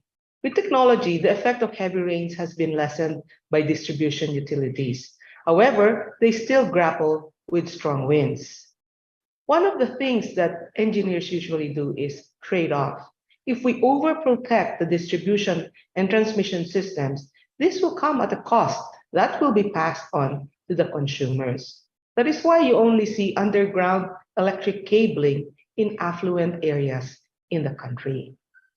When we talk about the main reasons why we do not have enough power or enough generation capacity, I would have to say it's a confluence of several things. First, it is difficult to get permits from all the permitting agencies in order for a private company to put up a generator. Second, once the generation is, they have decided, they have to make sure that they have a power supply agreement. Again, they will have to pass through the ERC. And then third, once they have a power supply agreement, they have to make sure that they are connected to the grid. They have to talk to the National Grid Corporation of the Philippines. This is one of the reasons why the Department of Energy is fast-tracking what we call the Energy Virtual One-Stop Shop, such that generators, power producers, and all sorts of stakeholders in the energy industry will have a timeline for their development. Under the EVOS, or the Energy Virtual One-Stop Shop, we have number of days indicated for each process. If the government agency, not just DOE, but even the other government agency involved in permitting, fails to deliver the decision within the number of days specified in EVOS, then the application is deemed approved. Now let's talk about electric cooperatives. The president himself said that ailing cooperatives in the country need reforms, either through privatization, corporatization, or consolidation. These are very difficult things to undertake, but we think that for some of our ailing cooperatives, we need to seriously think about these three solutions that were offered by the president. Now, power interruptions are caused by any of the following: insufficient electric power generation, tripping or disconnection of the generator, transmission line, or distribution line, and insufficient capacity of transmission and distribution line. In all these possible reasons for power interruption, you have to keep in mind that the solution can be technical or it can be human factor. For example, since April 13, the province of Occidental Mindoro experienced power interruptions after its main generator, OMCPC, decided to operate only 7.5 megawatts because of the non-payment of the National Power Corporation. It's fortunate that we have a very good leader in the National Electrification Administration, Administrator Nani Almeida, who went there and had a talk with the OMCPC, and in the end, OMCPC agreed to operate with the full capacity to supply the 30 megawatts demand in the island. So as of April 27, Occidental Mindoro had 24/7 electricity supply. Second, the technical part. Many of us experienced brownouts last Monday and also yesterday. Now, what is the reason? Well, we had the lightning striking transmission line of the National Grid Corporation of the Philippines in Masinloc, Bolo. And this triggered Masinloc plants 1 and 2 to go down, and we lost 630 megawatts. Now, that is a technical problem brought about by a natural causes. So in the end, there are some things that we cannot solve, but we would like to be better. So what are we doing at the department? In the short term, we are coordinating with generation, transmission, and distribution sectors such that they would adjust their maintenance such that they will not happen during summer. We ask them to either move forward or move later their maintenance such that during the summer months where we have a lot of potential yellow alerts, there will not be any maintenance scheduled. We also have the demand side management, which include energy efficiency and conservation. So we ask the public to please, if you're going to set your air conditioners at 25 degrees Celsius, you will actually be helping the energy problem, helping solve the energy problem. Also, we have the interruptible load program, and this actually kicked in last Monday, where the interruptible load program participants were able to the load from the main grid about 200 plus megawatts, and that really helped such that not a bigger area suffered brownouts during that time. The Department of Energy is also working with the Energy Regulatory Commission to revise the competitive selection process, or CSP. In the past, the CSP was thought to address low cost or least cost to the consumer. But this time we have decided that there should be efficiency, reliability, sustainability, on top of least cost. Efficiency means that if you are going to be delivering 50 megawatts, it should be 50 megawatts without losses. Then reliability, we should be able to count the number of outages and the rating and keep it at a number below that number. And then sustainability, we have to make sure that, of course, sana renewable energy yung ginagamit mo. So these are the things that we have included in the competitive selection process that will come out very soon. And lastly, the Department of Energy is facilitating the development of renewable energy sources in partnership with other government agencies. So for example, for offshore wind, we have 63 approved service contracts. This is totaling 45 megawatts, 170% of the current capacity in the country. But it will take a lot of permits from local government units to other government agencies to make this happen. Combined with the necessary transmission development, we're talking about a smart and green transmission system. We can provide secure long-term power supply for the Philippines. Now, let me talk about the implications of developing a nuclear energy program. So this is study 2. Again, thank you, Dr. Adora, for a very, very good presentation. Na-review tuloy yung aking knowledge diyan sa ating Bataan Nuclear Power Plant, the 19 points raised by the IAEA, and the other concerns about nuclear energy in the country. Number 1, we need to listen to our people and address their concerns about nuclear power. While the Department of Energy has included in our long-term plans the possibility of nuclear in the energy mix by 2032 in the amount of 2,500 megawatts, we totally understand that at the end of the day, we have to listen to our people and address their concerns about nuclear power. Fortunately, the advances in technology has made it possible for small modular reactors to address those problems that occurred in the Fukushima, in the 3 Mile Island, and in Chernobyl. So hopefully, these new technologies would be able to address the concerns of our people. Second, the Department of Energy is technology agnostic to potential generators. And nuclear is really considered in the energy mix of the future, especially for base load and other load following purposes. And third, at this point in time, we need to pass the bill that will create the Nuclear Regulatory Commission. Ito po ang step 1. Hanggat di po natin natatapos itong step 1 na magkaroon tayo ng batas for Nuclear Regulatory Commission, we cannot have nuclear energy in the country. So I hope that you will keep in mind these 3 takeaway points on nuclear power, nuclear energy program, and of course on the first study by Dr. Kris. Again, thank you, PIDS. Thank you very much, Yusa Guevarra, for your comments to the 2 studies. So if you have any questions for Yusa Guevarra, you may type them on the Q&A box, and we will hear more from her during the open forum. Our second discussant is Engineer Federico Villar Jr., Manager of the Engineering Department of the National Electrification Administration, or NEA, which if you have been listening intently to Dr. Francisco, the NEA supervises the electric cooperatives.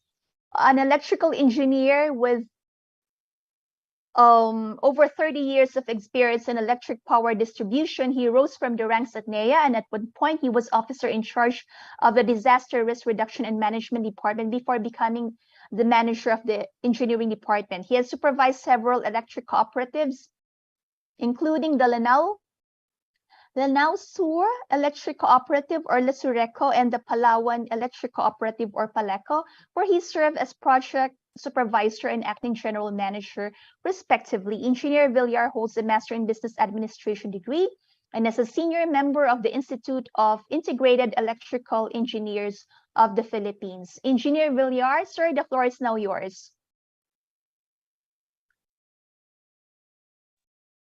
Hello. Yes, sir. Narinig niyo po? Yes, sir. You may proceed po. Okay. First of all, I would like to thank the PIDS on behalf of the our administrator, Administrator Antonio Nani Almeida. Thank you for inviting Nea for this. So please allow me, ma'am, to close my video just to ensure that I would finish this webinar until conclusion. Okay, go ahead po. You may turn off your video. Okay, I will just focus my comments on electricity supply interruptions in the Philippines. The one have presented by Dr. Navarro for why there are supply interruptions. So firstly, let me give a brief background. What is a power system? A power system actually is a very complex system, an interconnection of hundreds of networks, including loads such as everything powered by electricity. Imagine this power system from generation to distribution and transmission are actually exposed to hazard. So it's very challenging to operate a power system up to the consumers giving the power. So it starts from a generation system to distribution system by a transmission system. So the power generation, which is the supply, can be connected not only to a typical grid, but embedded in the distribution system. When we are talking of a distribution system, it comprises the subtransmission. Ito po yung nakakonekta dun sa transmission substation ng ating transmission provider, the NGCP. So, to the secondary line where our customer are connected. Therefore, any failure from the three system will cause an interruption of power. So, very challenging talaga po. The one Dr. Navarro has presented, I agree with the other, not all, because for example, the efficiency, the terminology for the efficiency for the EC is, if you are talking of reliability, it is proper that the power system is also a reliable power system when we are talking of power interruption. So the way we look at, for example, the power generation on an island in Occidental Mindoro, where the supply and demand are nearly equal. Hence, should there be a one largest plant out from the power system, the next thing that would happen is the reduction of demand. So usually through a rotational power interruption to customers, so that the rest of the power system will continuously work. So this means the demand is dropped either automatically or manually, similar to the Luzon, Visayas, and Mindanao grids operation. So power system operations that are yet to be enhanced, supply interruption will likely happen. So kailangan po talaga ay we should enhance the operation by applying the technologies such as the SCADA system and the energy management system. So for example, in a power system, again, in Occidental Mindoro, the supply dispatch should be automated. There should be enough capacity running, or the operating margin is another, to compensate for any untoward incident that might happen. So therefore, we should look into the additional capacity that would take over in case there would be a disturbance like a fault in the line or short circuit or any other disturbance that may affect the power system. So the rest of the power system will continuously supply to the customer. So in this connection, let us look at the interruption reports of the electric cooperatives submitted to the National Electrification Administration. Actually, there are 4 types of interruption NEA is monitoring. These are the unscheduled, scheduled, major storm, and power provider. The unscheduled is being used by the NEA to measure the ISIS annually, its reliability performance in accordance with the guidelines as provided for in the ERC resolution of 2016, while the rest of the types are monitored. So next, please. Yeah. So on the slide shown the different types of causes of interruption: the human being, the lightning surge, not natural, trees overload, errors, equipment failure, others, and then unknown. You will see this on the presentation of Dr. Navarro. Then the scheduled, so similar, maintenance work, so example, and then relocation of poles due to road widening activities of our Department of Works and Public Works, I mean. So major storm, for example, tropical storm, cyclone, earthquake, and the like. Then the power provider, a combination of generation transmission and power suppliers, what I mean. So in this slide, the scheduled power interruptions are just monitored, but it is not used for measuring the performance of the reliability of the electric cooperatives. That's why it could happen that the scheduled can be more than the unscheduled. So there is no limit.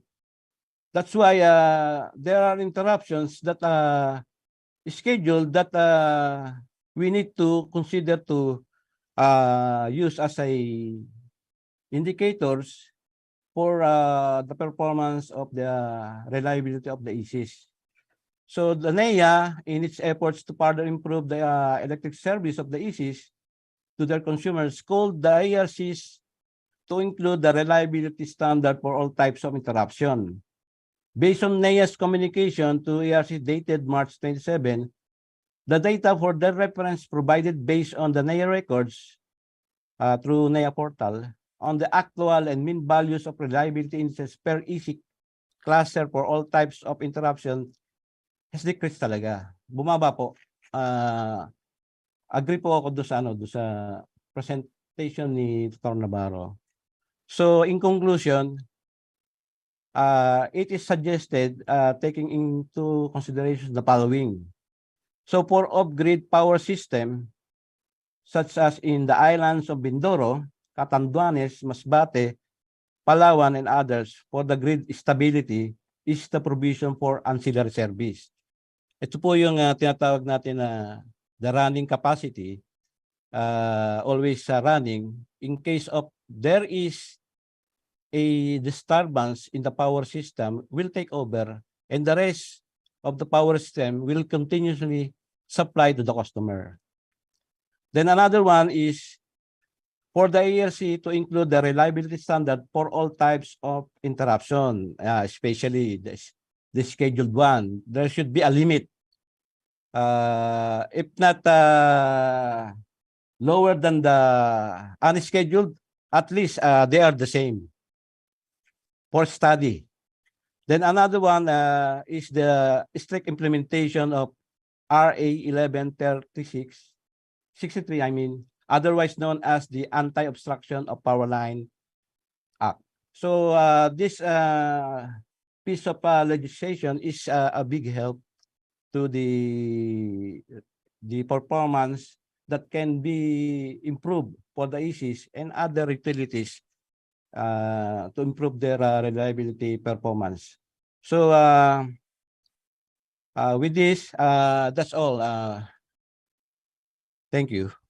Thank you very much, Engineer Villar, for your comments on the study of Dr. Kris Francisco. You will hear more from you during the open forum. Our last discussant is Attorney Estorco Montelibano, President and Executive Director of the Philippine Independent Power Producers Association, or PIPA. Attorney Montelibano is also the Generation and Supply Representative to the government-led Renewable Energy Market Governance Committee and Energy Virtual One-Stop Shop, or EVOS, Steering Committee. She has an economics degree from the University of the Philippines, Diliman. She obtained her Juris Doctor degree from the Ateneo de Manila University School of Law, and she also studied private international law at the Hague Academy of International Law in the Netherlands.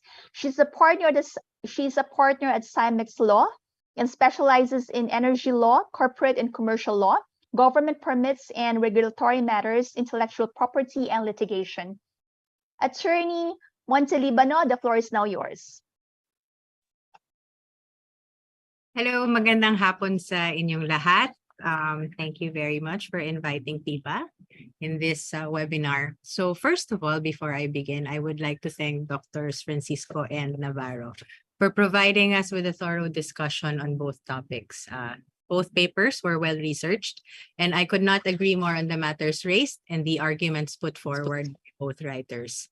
I would also like to take this opportunity to thank you, Sec Guevarra, the DOE, for recognizing the plight of the generators and emphasizing that EVOS has greatly lightened our load in this regard. So on the first paper, hold on. My notes are here, so I took down extra notes during the discussion itself.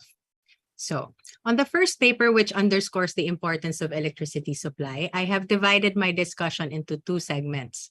The first part deals with observations on the study and methodology. So for example, first we discuss sampling size.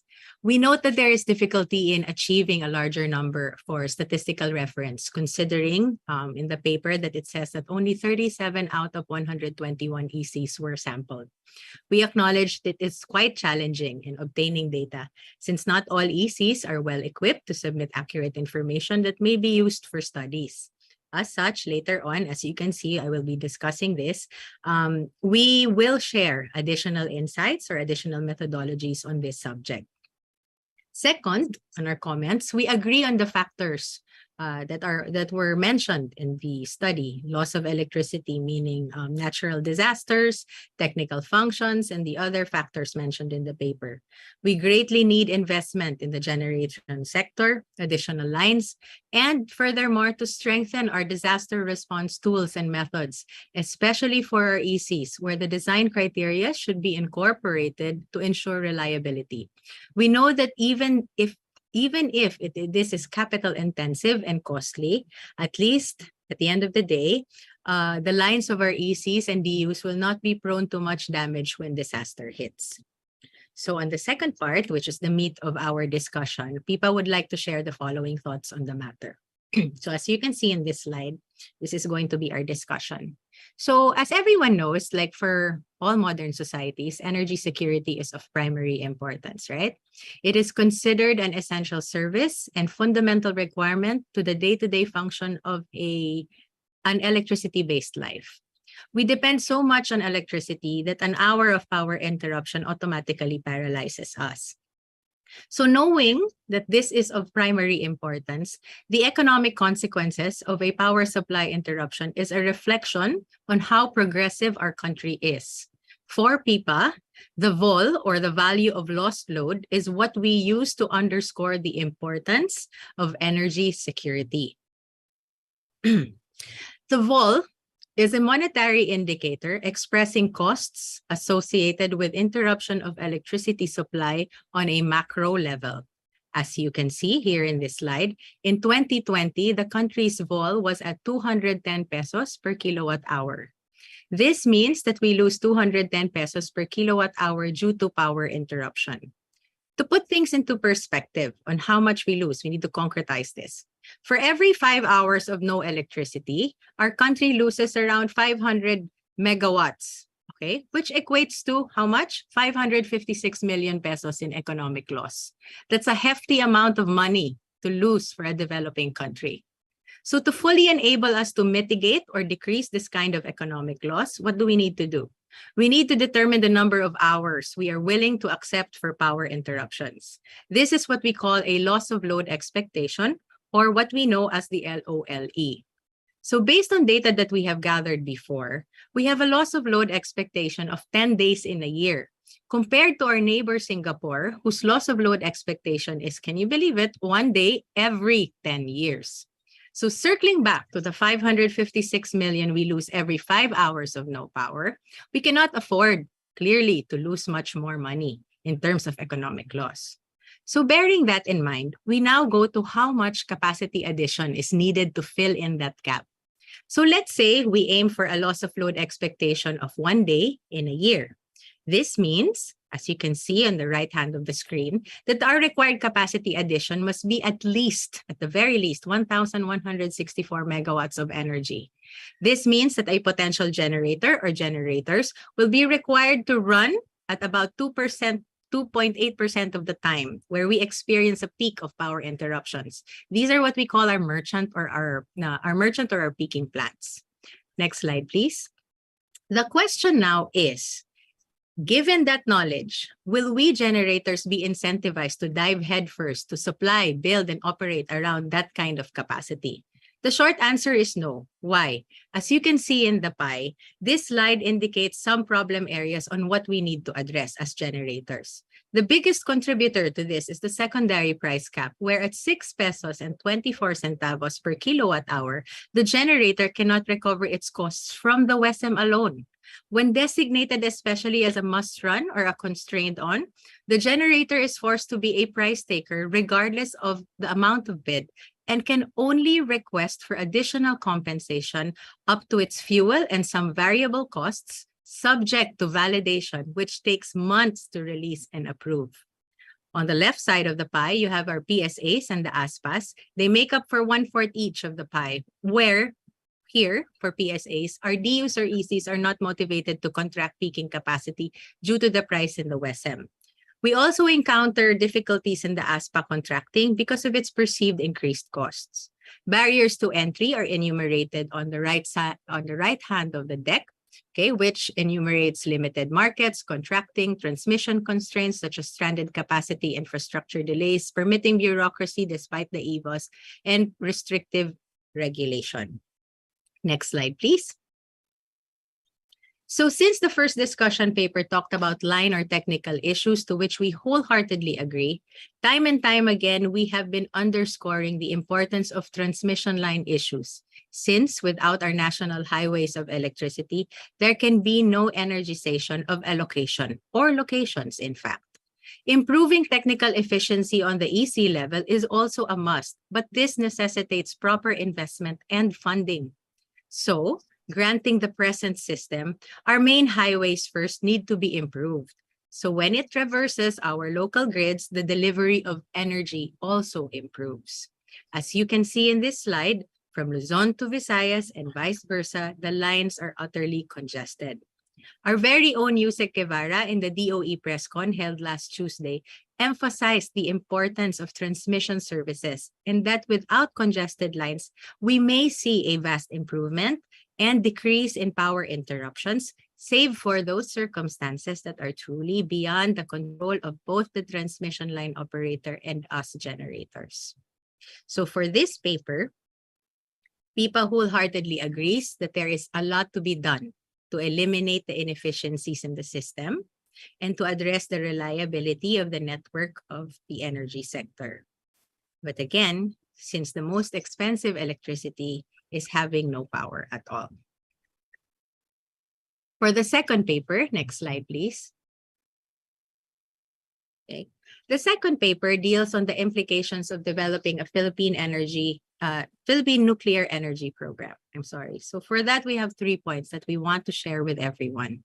First is that PIPA thoroughly agrees with Dr. Navarro that project economics should be applied for all technologies to determine the sustainability and feasibility of a project.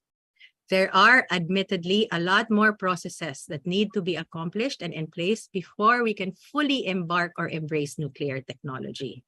Second, noting that yes, we have the political will, and it is already reflected in the declarations, even in the during the administration of the past president. We must, however, consider that nuclear energy is not the same as other technologies. And to construct and operate these plants require a strong regulatory and policy framework. Third, we agree wholeheartedly that we should strictly follow the guidelines provided by the International Atomic Energy Association. And granting that we can proceed in parallel in planning for nuclear energy, we must not lose sight of the potential of other technologies in order to achieve energy stability and security. As the DOE said, we have to be technology agnostic. For example, renewable sources of energy must remain a priority as well, since our country is vast in natural resources and we are capable to harness this to our advantage.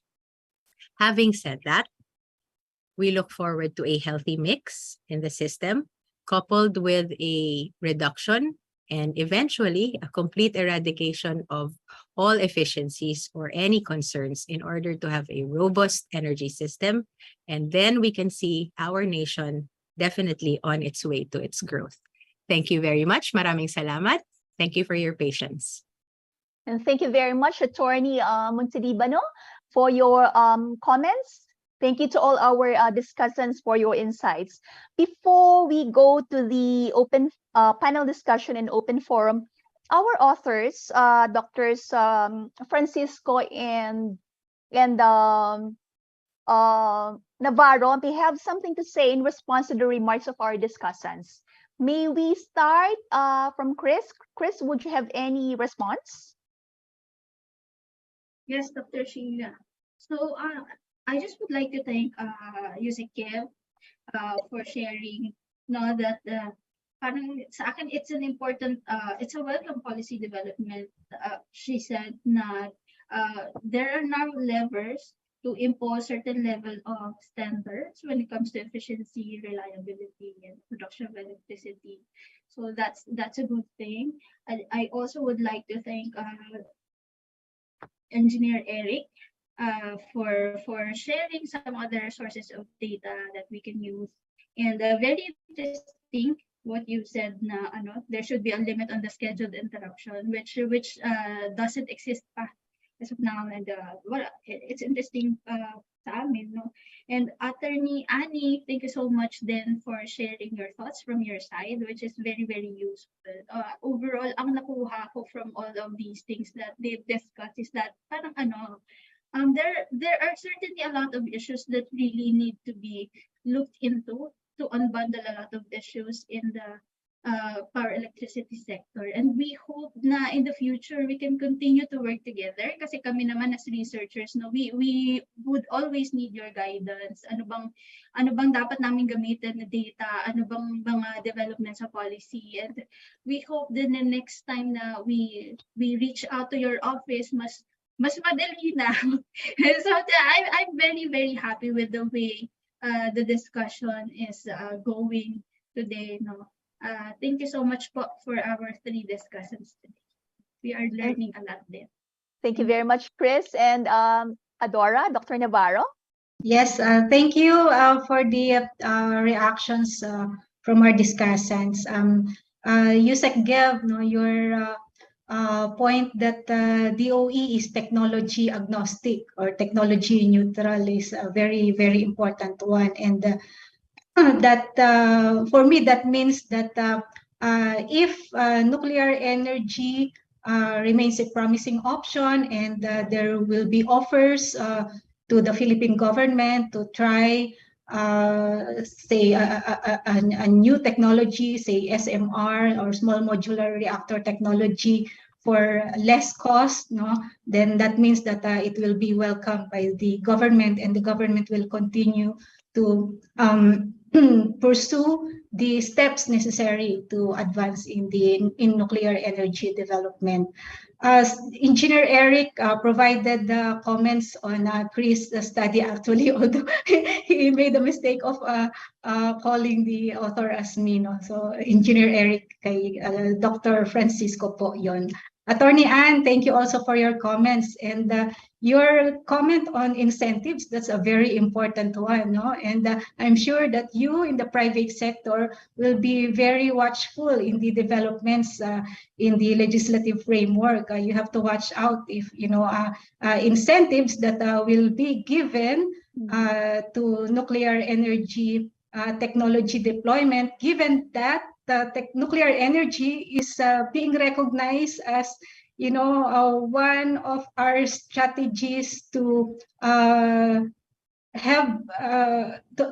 accelerate the achievement of climate targets, given that there's zero carbon emission. So it's something you have to watch out for, and I'm sure that you will do that because it's already included in your comments. Thank you.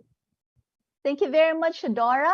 Now let's proceed to the panel discussion. Well, we receive a number of interesting questions from our participants, but before I read them, perhaps we can spend a bit more time to discuss some of the important points mentioned by our speakers. One of which is, if you will recall, Dr. Francisco showed in her presentation the serious disruptions caused by storms, and Guevarra also mentioned the technical problems caused by natural causes. So it would be of interest to our participants to know about how to climate-proof our energy infrastructure and make it more resilient to natural hazards. Do we have policies on this?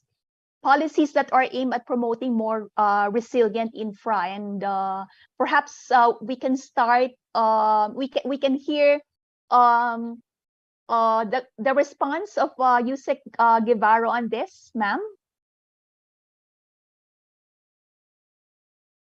Okay, I'm not sure if okay, who may want,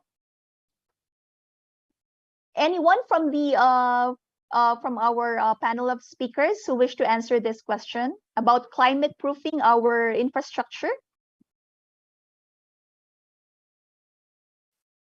Please, Attorney Annie, please.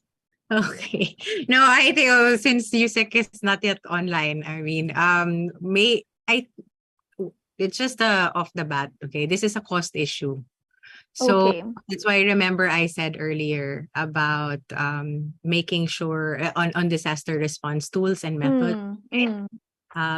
We need to consider our ECs and our DUs, also the transmission line operator or the concessionaire as well.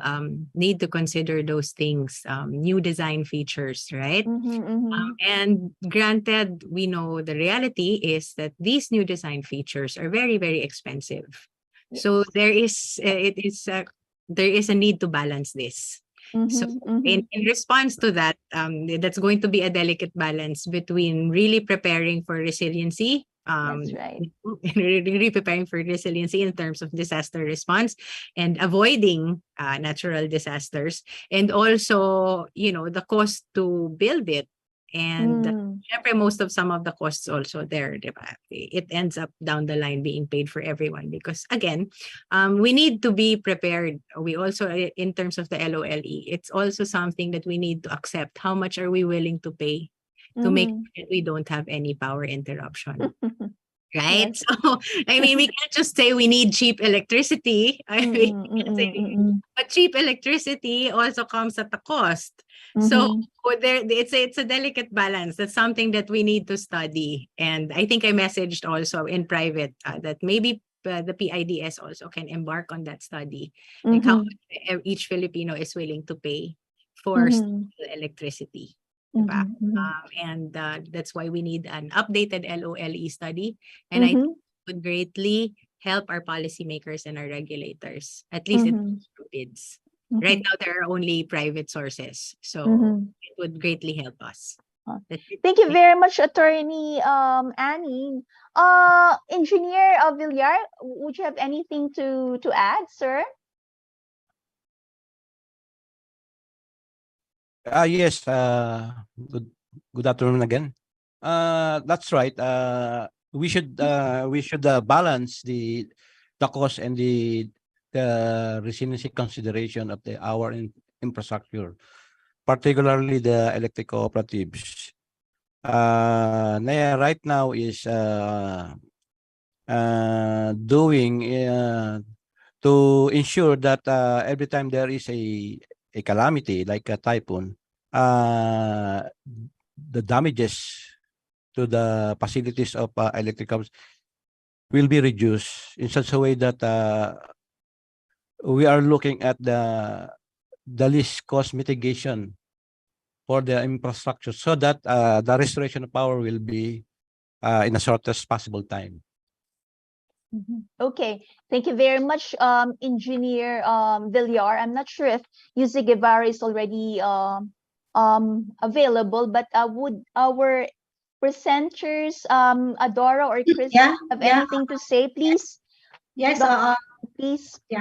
Well, in the generation side, I think we are covered enough, no? Because there's high diversification in the generation mix. So meaning if one power plant becomes unavailable, the loss of power will be addressed immediately. There will be yellow and red alerts, but the outage will not be long because we have a diversified source of generation power, diversified sources. But for the infrastructure, I think that's where improvements are direly needed. We've tackled transmission constraints, transmission congestion problems, and the need to upgrade the transmission and to fast track the interconnection of the power grid. We always see that in the news. But not much discussion is being done in the sub-transmission assets. Ito yung connection between the power grid, the transmission line, and the distribution utilities, the electric cooperatives, and the distribution, the private distribution utilities, the sub-transmission assets. There are a lot of capital expenditures needed there, and I heard that some electric cooperatives have already submitted capex capex proposals to the Energy Regulatory Commission, and they're awaiting approvals. And there are also electric cooperatives which do not yet have a program for capital expenditures for improving the transmission assets. So it's something that must be talk about also, how to ensure, especially the electric cooperatives, how to ensure that the infrastructure that they're operating can withstand natural calamities. Thank you very much, Dr. Navarro. And Dr. Francisco, any thoughts? Yes, ako naman Dr. Sheila, just a follow-up question to Engineer Eric. Since I'm curious ako na when there's a major storm disaster, meron bang support mechanism yung NAIA for electric cooperatives? Since we know that a lot of these electric cooperatives naman are not really at a good financial standing. So paano po yung meron bang mga financial support or programs so that para lang paano sa kanila makasupport sa kanila when they are faced with these kinds of adversity? Engineer, go ahead, please. Engineer, you're on mute. Okay. Hello? Yes, we can hear you now. Thank you. Okay, thank you. Actually, NAIA has assistance to electric cooperatives like giving loans to fund their requirements after a disaster. There is a law, the Electric Cooperatives Emergency Fund, that given to the subsidy for the electric cooperatives. And then every electric cooperatives are required to prepare for the buffer stock so that in case there is a disaster, they have a immediate materials and equipment to replace those damages. And then as to the restoration of power, all electric cooperatives are joined together. We call it task force, so that the power restoration is in a shortest time possible to store. Okay. Kris? Yes, okay. Thank you, sir. Wala, curious lang ako. Just wanted to ask. Thank you, sir. Thank you very much, Engineer Villar. And we have a question here in our Q&A box from Donna Gabor. Let me read it. In February 2022, the President signed Executive Order 164, which mandates the DOE to develop and implement a nuclear program. The order requires the NEPIAC to make recommendations on the use and viability of the Bataan nuclear plant and the establishment of other facilities for the utilization of nuclear energy. What are the experts' comments on how the government can manage the waste materials and mitigate its effects to the environment? Any advice from the experts? Would like to take a crack at this question? Perhaps Adora, you may want to start. Then I can call the others in case they have any insights, please. Okay, the question is how the government will manage. No, so I was thinking that if there's already a decision, the DOE on the BNPP, then there could be recommendations on waste management. But my answer will be on the options available. No? Yes.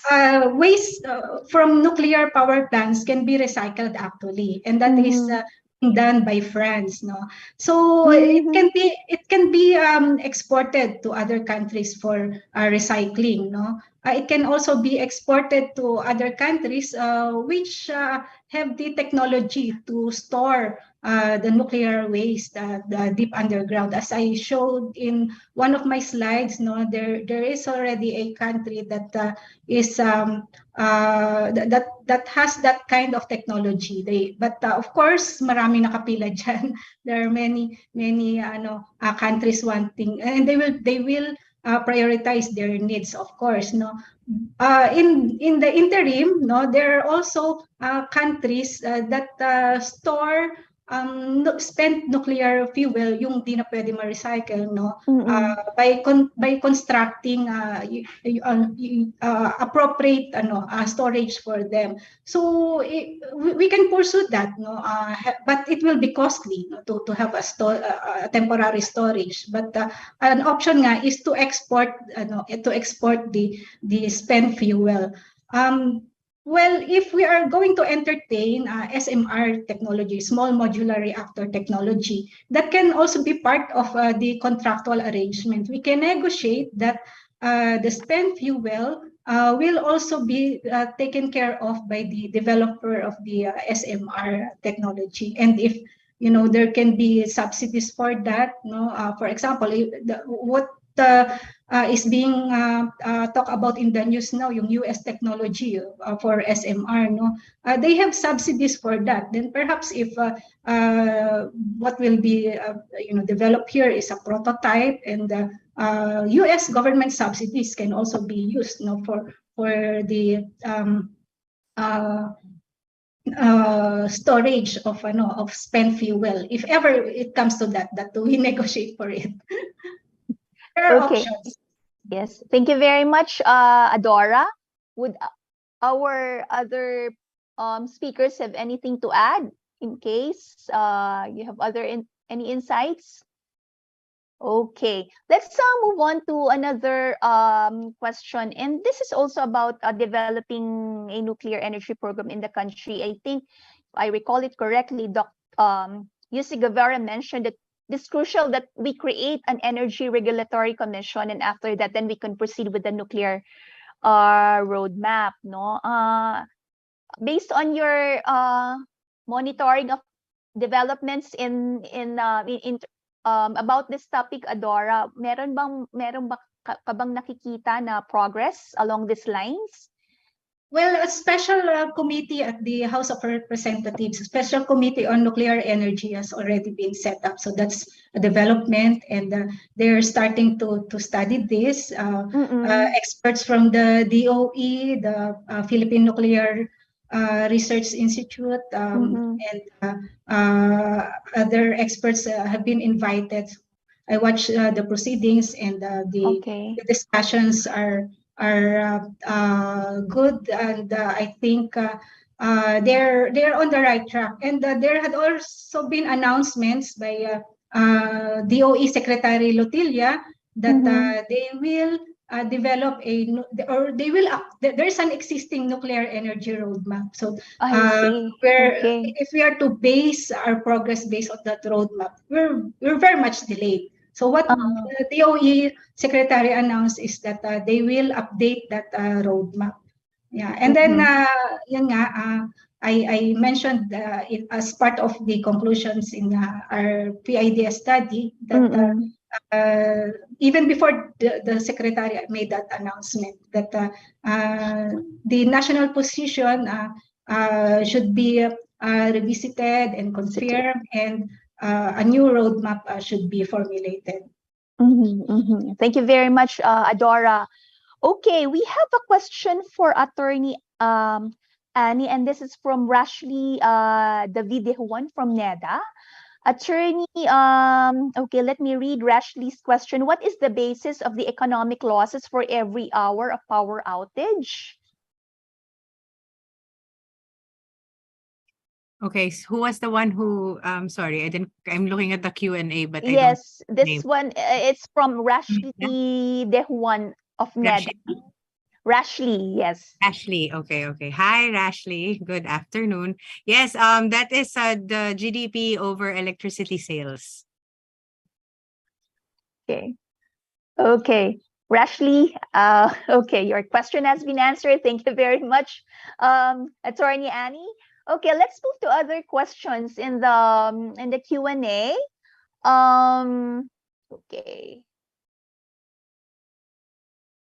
Okay, Gabriel Santos has this question. Aside from the Bataan nuclear power plant, will the Philippines plan to set up another nuclear plant? If so, where would a suitable location be? He's asking if your in your mind, what will be the other suitable locations for a power plant in the country?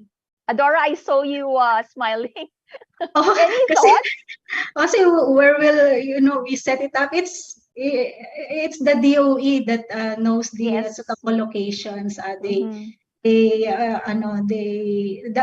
past administration identified possible sites. No, if deployable small modular reactors will be pursued, they announce possible sites. But for in big nuclear power plant, our option is to revive the BNPP, Bataan nuclear power plant, or build a new one beside it, because there is actually a space for reactor 2. The original plan for BNPP is to have 2 reactors. So there's a site for the first reactor, and beside that there's also a site for a second reactor. So it depends on the decision of the policymakers, and the willing private investor to invest in a big nuclear power plant. Whether they want to revive the existing one or build a new one beside it, because there's already a newer technology, flexible nuclear power, dispatchable. Kumbaga, kasi di ba I mentioned earlier na nuclear power plants must be run 24 hours of all days, but there are flexible power plants, nuclear power plants, which can be made to complement the intermittency of renewable energy technologies. So then, meron na ngayong ganun. But of course, that's gonna be costly. And again, the question is, who will invest? Because it's on grid, and the government cannot be in the business of power generation, except for missionary or off-grid electrification. Very good point, So Adora. The private sector, I'm sure, is following the developments in nuclear energy, but they're computing the cost, whether it makes sense for them to engage in this, or wait for incentives, or wait for standardized, modular, and so on. Adora, two follow-up questions. One, you mentioned that the past administration has identified some potential sites for small, you said small modular reactors. Can you remember what these sites are?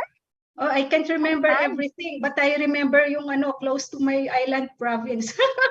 So Mindoro is one candidate, and Palawan is one candidate. Okay. And second question is, which do you think is more cost-effective? Reviving the Bataan nuclear power plant, or establishing a new site? Cost effective. I'm not the one who can answer that, because I only rely on secondary sources about cost, and even the cost figures that I cited in the study. Being questioned, I saw from the Q&A. But I said that this is what our sources are saying. Yes. The cost effectiveness of that, I think, has to be expertly answered. That's right. And it international really, experts and engineers, hindi lang tayong economist. That's right. Okay. But there are secondary sources on what's called levelized cost of electricity. So how much it will cost to generate kilowatt hour of electricity, given all the life cycle cost of a electric power technology. And right now, renewable energy, admittedly, renewable energy is still cheaper than nuclear power. But again, there has to be a balance, among energy security elements, and one element is reliability. And the technology that can offer a good reliability, o yung always consistent na nandyan, is nuclear power. Thank you very much, Adora. Okay, I'm not sure if okay. Any thoughts from our other speakers? Attorney Annie? Anything? Okay. Great. Yes. Sorry, ang daming kasi parang everything that Ma'am Adora said, I agree. Okay. Yeah. So it depends talaga. We're waiting and see, diba? As I said earlier, it needs a strong framework, both in policy and regulatory. So as investors, as generators, we would like to see where the direction is headed before before actually trying to evaluate if it's feasible or sustainable. As regards SMRs, yes, that is I think when we met last year, we have met with Japanese and Korean counterparts, and that was uploaded for discussion. But again, the technology is also expensive, and without the proper framework, we don't want to preempt anything yet. So this is something that patience is a virtue, because this is a technology that we have to be very, very careful with, and to follow and adhere strictly to the guidelines of the AEA. So that's it. So it's a waiting game. Let's see. The political will is there. So let's wait what Congress will come up as regards the law, and then the policies and our regulatory agencies will also come up with their own, and then we will evaluate from there. Thank you very much, Attorney Annie. I think we have there's lots of interest in the nuclear energy paper. There is this question from Kurtz June Virador. If the plan to revive or build a nuclear power plant is completely accomplished, does the energy that it generates can it cater or dispatch and extend to Visayas and Mindanao? Of course, interconnected na. So as you've seen from the news, the interconnection of Luzon, Visayas grid to the Mindanao grid is upcoming.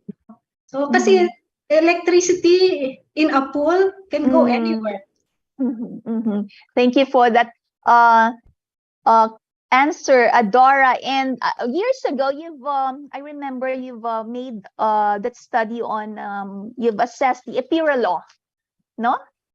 And what have you found in your study about, if has the EPIRA law been effective in in liberalizing the industry and making improvements in terms of our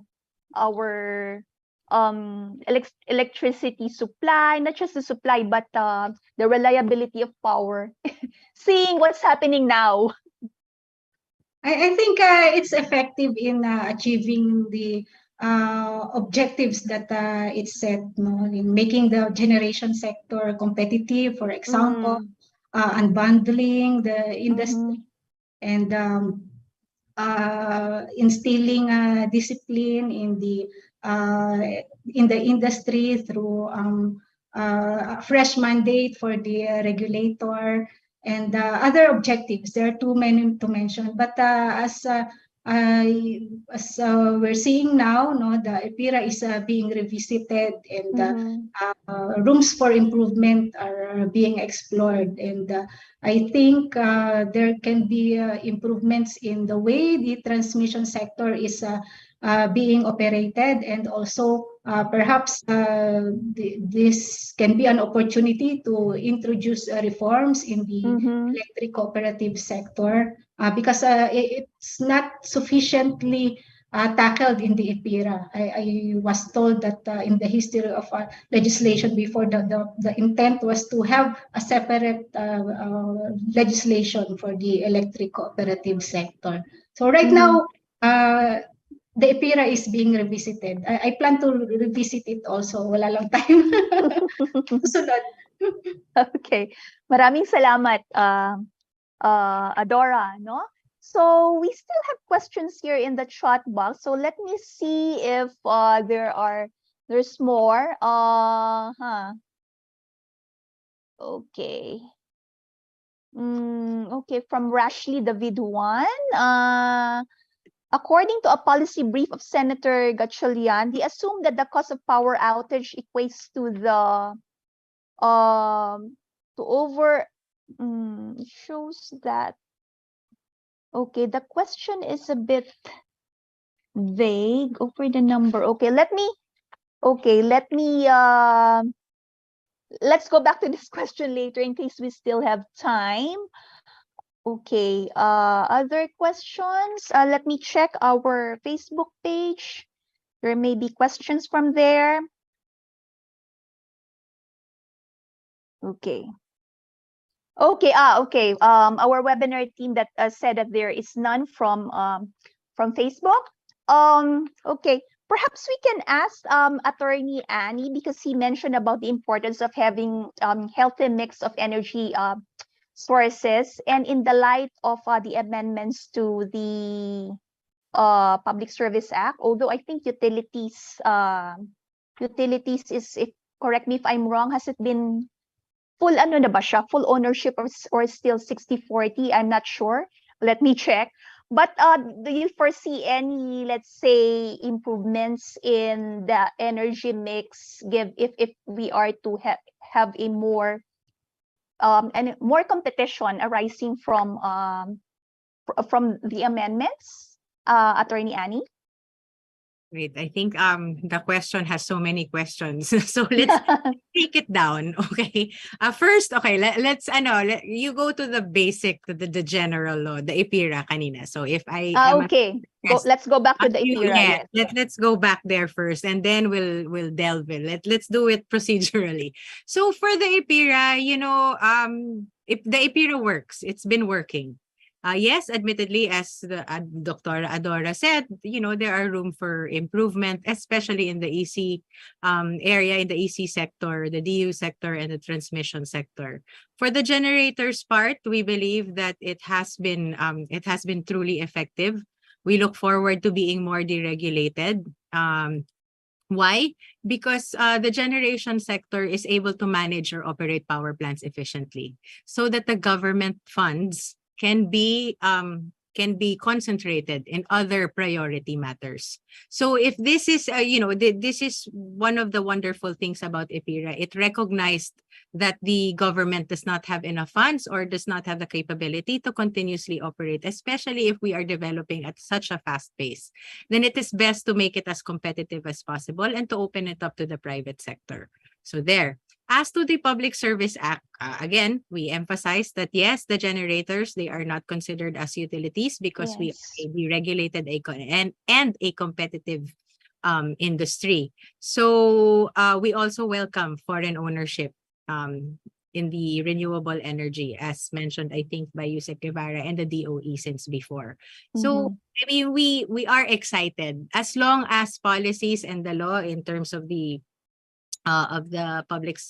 Public Utility Act and all other laws are in complement or complementary to each other, taking into consideration where we want to go, then we welcome any sort of changes to make policies and the laws more effective. Thank you very much, Attorney Annie. Checking the amendments to the Public Service Act, well, in terms of distribution of electricity and transmission of electricity, it's still the 60-40% foreign equity limitation. Okay, thank you for that. We're now down to our last question. Okay, we have one here from Ferdinand Christian Katapangan earlier, I think in the presentation of Dr. Navarro. She mentioned about Bangladesh making,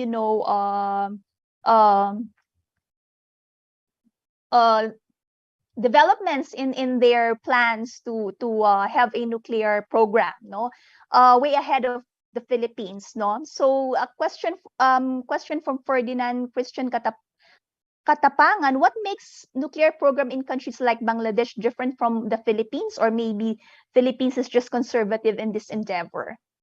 Any thoughts, Adora? The main difference is their progress.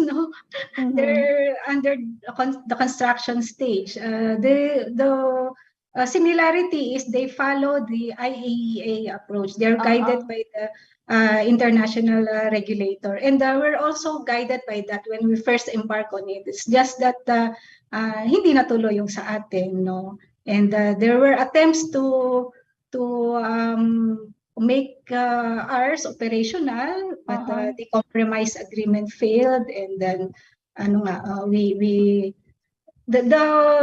the problems compounded, and there's no administration that was able to solve the BNPP problem, and now it has been overtaken by the policy framework has been overtaken by this EPIRA environment, wherein it states there, wherein in the law it states there that the generation sector shall be competitive and private sector driven. And that answers, by the way, the one question there, na persistent line of questioning from Mr. Mauro Marcelo, na challenging the government can still be in the generation sector. No, it's only the NPC who cannot invest. But please read carefully the law, and it says there that the generation sector shall be competitive, and it's going to be private sector driven. And that is also the interpretation of the Department of Energy officials. And the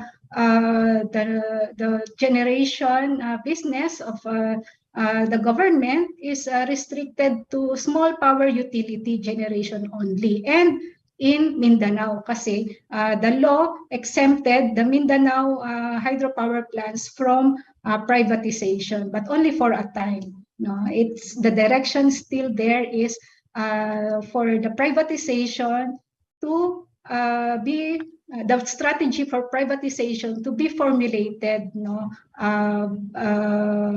by the PISAM board in consultation with Congress. So that's the exact provision, actually, in consultation with Congress. So I'm just trying to answer, some persistent questions. Thank you, Q&A. Yeah, I think those questions you have answered them in the Q&A. But yes, thank you very much for reiterating your responses for the benefit of those who are not who are not attending in Zoom but are attending in Facebook, because the responses are not visible to them. Thank you very much, Adora.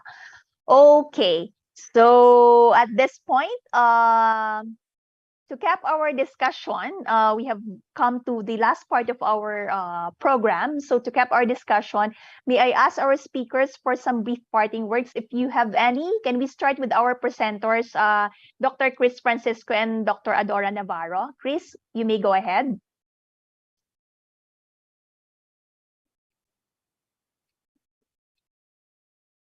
Kaya ba? Sorry. Nawawala na yung internet ko. I just want to thank everyone who listened to our presentation today. I would also like to thank the discussants who made the discussion richer, kasi ang naming napulot sa inyo. And as always, very, very active yung ating mga participants from not only from Facebook, pati pa Zoom. Ang daming questions and we appreciate it so much. Maraming salamat. Maraming salamat din, Kris. And Adora, Dr. Navarro, go ahead. Yeah, thank you to our participants and our panel discussants, and Sheila for expertly moderating this discussion. My final remark is yung final statement ko na rin in the study and in the presentation. No? Let's consider the public sentiment, and it's evident in the word cloud that you produced earlier, no, and the way the Q&A progress, no. So there was more negative, no? There were more negative perceptions. So that means that yung prospects for nuclear energy development must not only be well argued before our policymakers, but be convincingly communicated as well to the general public. So thank you po. Maraming salamat din, Adora. And now let us hear the parting message of our experts. May we hear from, I'll call Yusek Navarro last. May we hear first from Attorney Montelibano. Attorney Annie, please. Hi, thank you. Oh, before I do my parting words, I just want to get back because I'm looking at the Q&A right now. I believe Rashley's question, the one you said earlier, was left unanswered on his follow-up. With regards to the study of Senator Gatchalian. Okay, please. Thank you. Thank you very much. I understood na because I was looking for his question earlier. So I just wanted to make sure that no stone was left unturned. Okay. So I want to answer this for you para may ano siya. So I need to thank you for providing the link. We will take a look at that because, sometimes studies, it depends on the assumptions that are made. In every research or in any figure that is released to the public and discussed publicly right now. So I'll read this and then we will need to check on the assumptions there in that policy brief because we don't know, like the figure that I said earlier, the assumption was 5 hours, 500 megawatts yung nawala. So this one, it quotes a bigger figure. I see 4.488 billion in your text in the question box. It may be that their assumption is completely zero generation for 10 hours. So that's a blackout. So then if you use that assumption, obviously the figures will change. So we will take a look at that and then I'll see what if it matches, diba? So there. Moving on, I see Yusek already on screen. So I will wrap this up. I would like to thank everyone for inviting PIPA and allowing us to share our insights. And I hope as my last few sentences is that the PIDS will consider an official study on the LOLE because we need it. I chatted it in the private message box. It will really help the generators, one, so we know how much capacity addition is needed officially. And it will also greatly help our policymakers and our regulators. So if there's one study or one research that I look forward to seeing from PIDS is that the LOLE, please. So that's it. Maraming salamat. Thank you very much. Maraming salamat din, Attorney Annie. Okay, so may we hear from Engineer Villar, sir? Again, good afternoon to everyone. I would like to thank on behalf of NEA, headed by Administrator Almeida, NEA will continue to assist and guide the electric corporations towards efficiency and reliability. For PIDS, we are always here to collaborate with you so that NEA would be great help to us for the research that you are doing. It's very vital to our country. Thank you very much again. Thank you very much, Engineer Villar. And of course, Yusek Guevarra, ma'am, please. We would like to thank the PIDS and of course our researchers, Dr. Kris and Dr. Adora. These are wonderful fact-based studies that we need at the Department of Energy in order to help us make very good policies that will address the needs of our country. Now, for the first study, yung ating mga interruption, it's summer months, every day is a struggle for all of us. And we hope that we can address the points raised by Dr. Kris in order to improve the reliability of electricity in the country. And then I'm glad that we are able to discuss scientifically and logically nuclear energy in the country. Napapanahon na po ang diskusyon dahil sinama na po ng Department of Energy ang nuclear in the energy mix targeting 2032 at 2.5 gigawatts. This is a very good time for all of us to be discussing this when the technology for nuclear energy has advanced in leaps and bounds in the last 10 years. So with that, I would like to again thank the PIDS for allowing us to join this afternoon's intellectual exercise. Maraming salamat po. Maraming salamat din po, Yusek Rowena Guevarra of the Department of Energy. Thank you very much to all our guests. Friends, please join me in thanking them through a big virtual clap. And we also appreciate your active participation in the poll and in the open forum. We hope you enjoyed our discussion and learned a lot as well. Okay, and here are the winners of our webinar raffle. For those of you who are wondering why we have this raffle, well, just a token of our appreciation to our loyal followers on our webinar series. Well, we usually pick up to 3 winners from Zoom and Facebook, and we give them a prize. And for this webinar, may I announce the winners? They are from Facebook, Dameng Navarro, Mauro Marcelo, and Donna Gabor. Dameng Navarro, who I think is the mother of Dr. Navarro. And from Zoom, Mauro Marcelo and Donna Gabor. Our webinar team will get in touch with you for the delivery of your prize. Congratulations. And finally, we have some reminders. You can access all the presentations from today's webinar on the PIDS website, including the author's studies, which are available as PIDS discussion papers. Okay, please answer the feedback survey that will pop on your screen after this webinar. Your comments are important to us to improve our events. Also, please regularly visit our website and follow us on Facebook and Twitter. We also have a YouTube channel where you can access the recordings of our events. And we have 2 more seminars happening this month. Next week on May 17, that's on Wednesday, we'll have the hybrid event titled Resilient and Sustainable Future for All, Promoting Circular Economy Through Responsible Consumption and Production. This event is jointly organized by PIDS, the Philippine Apex Study Center Network, and the Asian Institute of Management Rizalino S. Navarro Policy Center for Competitiveness, with the support of the Konrad Adenauer Stiftung Philippines. So you may participate on site at the AIM Conference Center or via Zoom. Please check out the registration details on our Facebook page. Then on May 25, we will have the webinar on taxing digital transactions, exploring policy solutions for taxation challenges in the digital commerce landscape. And finally, we would like to acknowledge the various organizations from the government, academia, civil society, business, international development community, as well as our friends from the media that join us today. This concludes our virtual policy forum. Again, our sincerest thanks to all our guests and participants on Zoom and Facebook for your active participation. We hope you'll join us again in our forthcoming events. Maraming salamat po.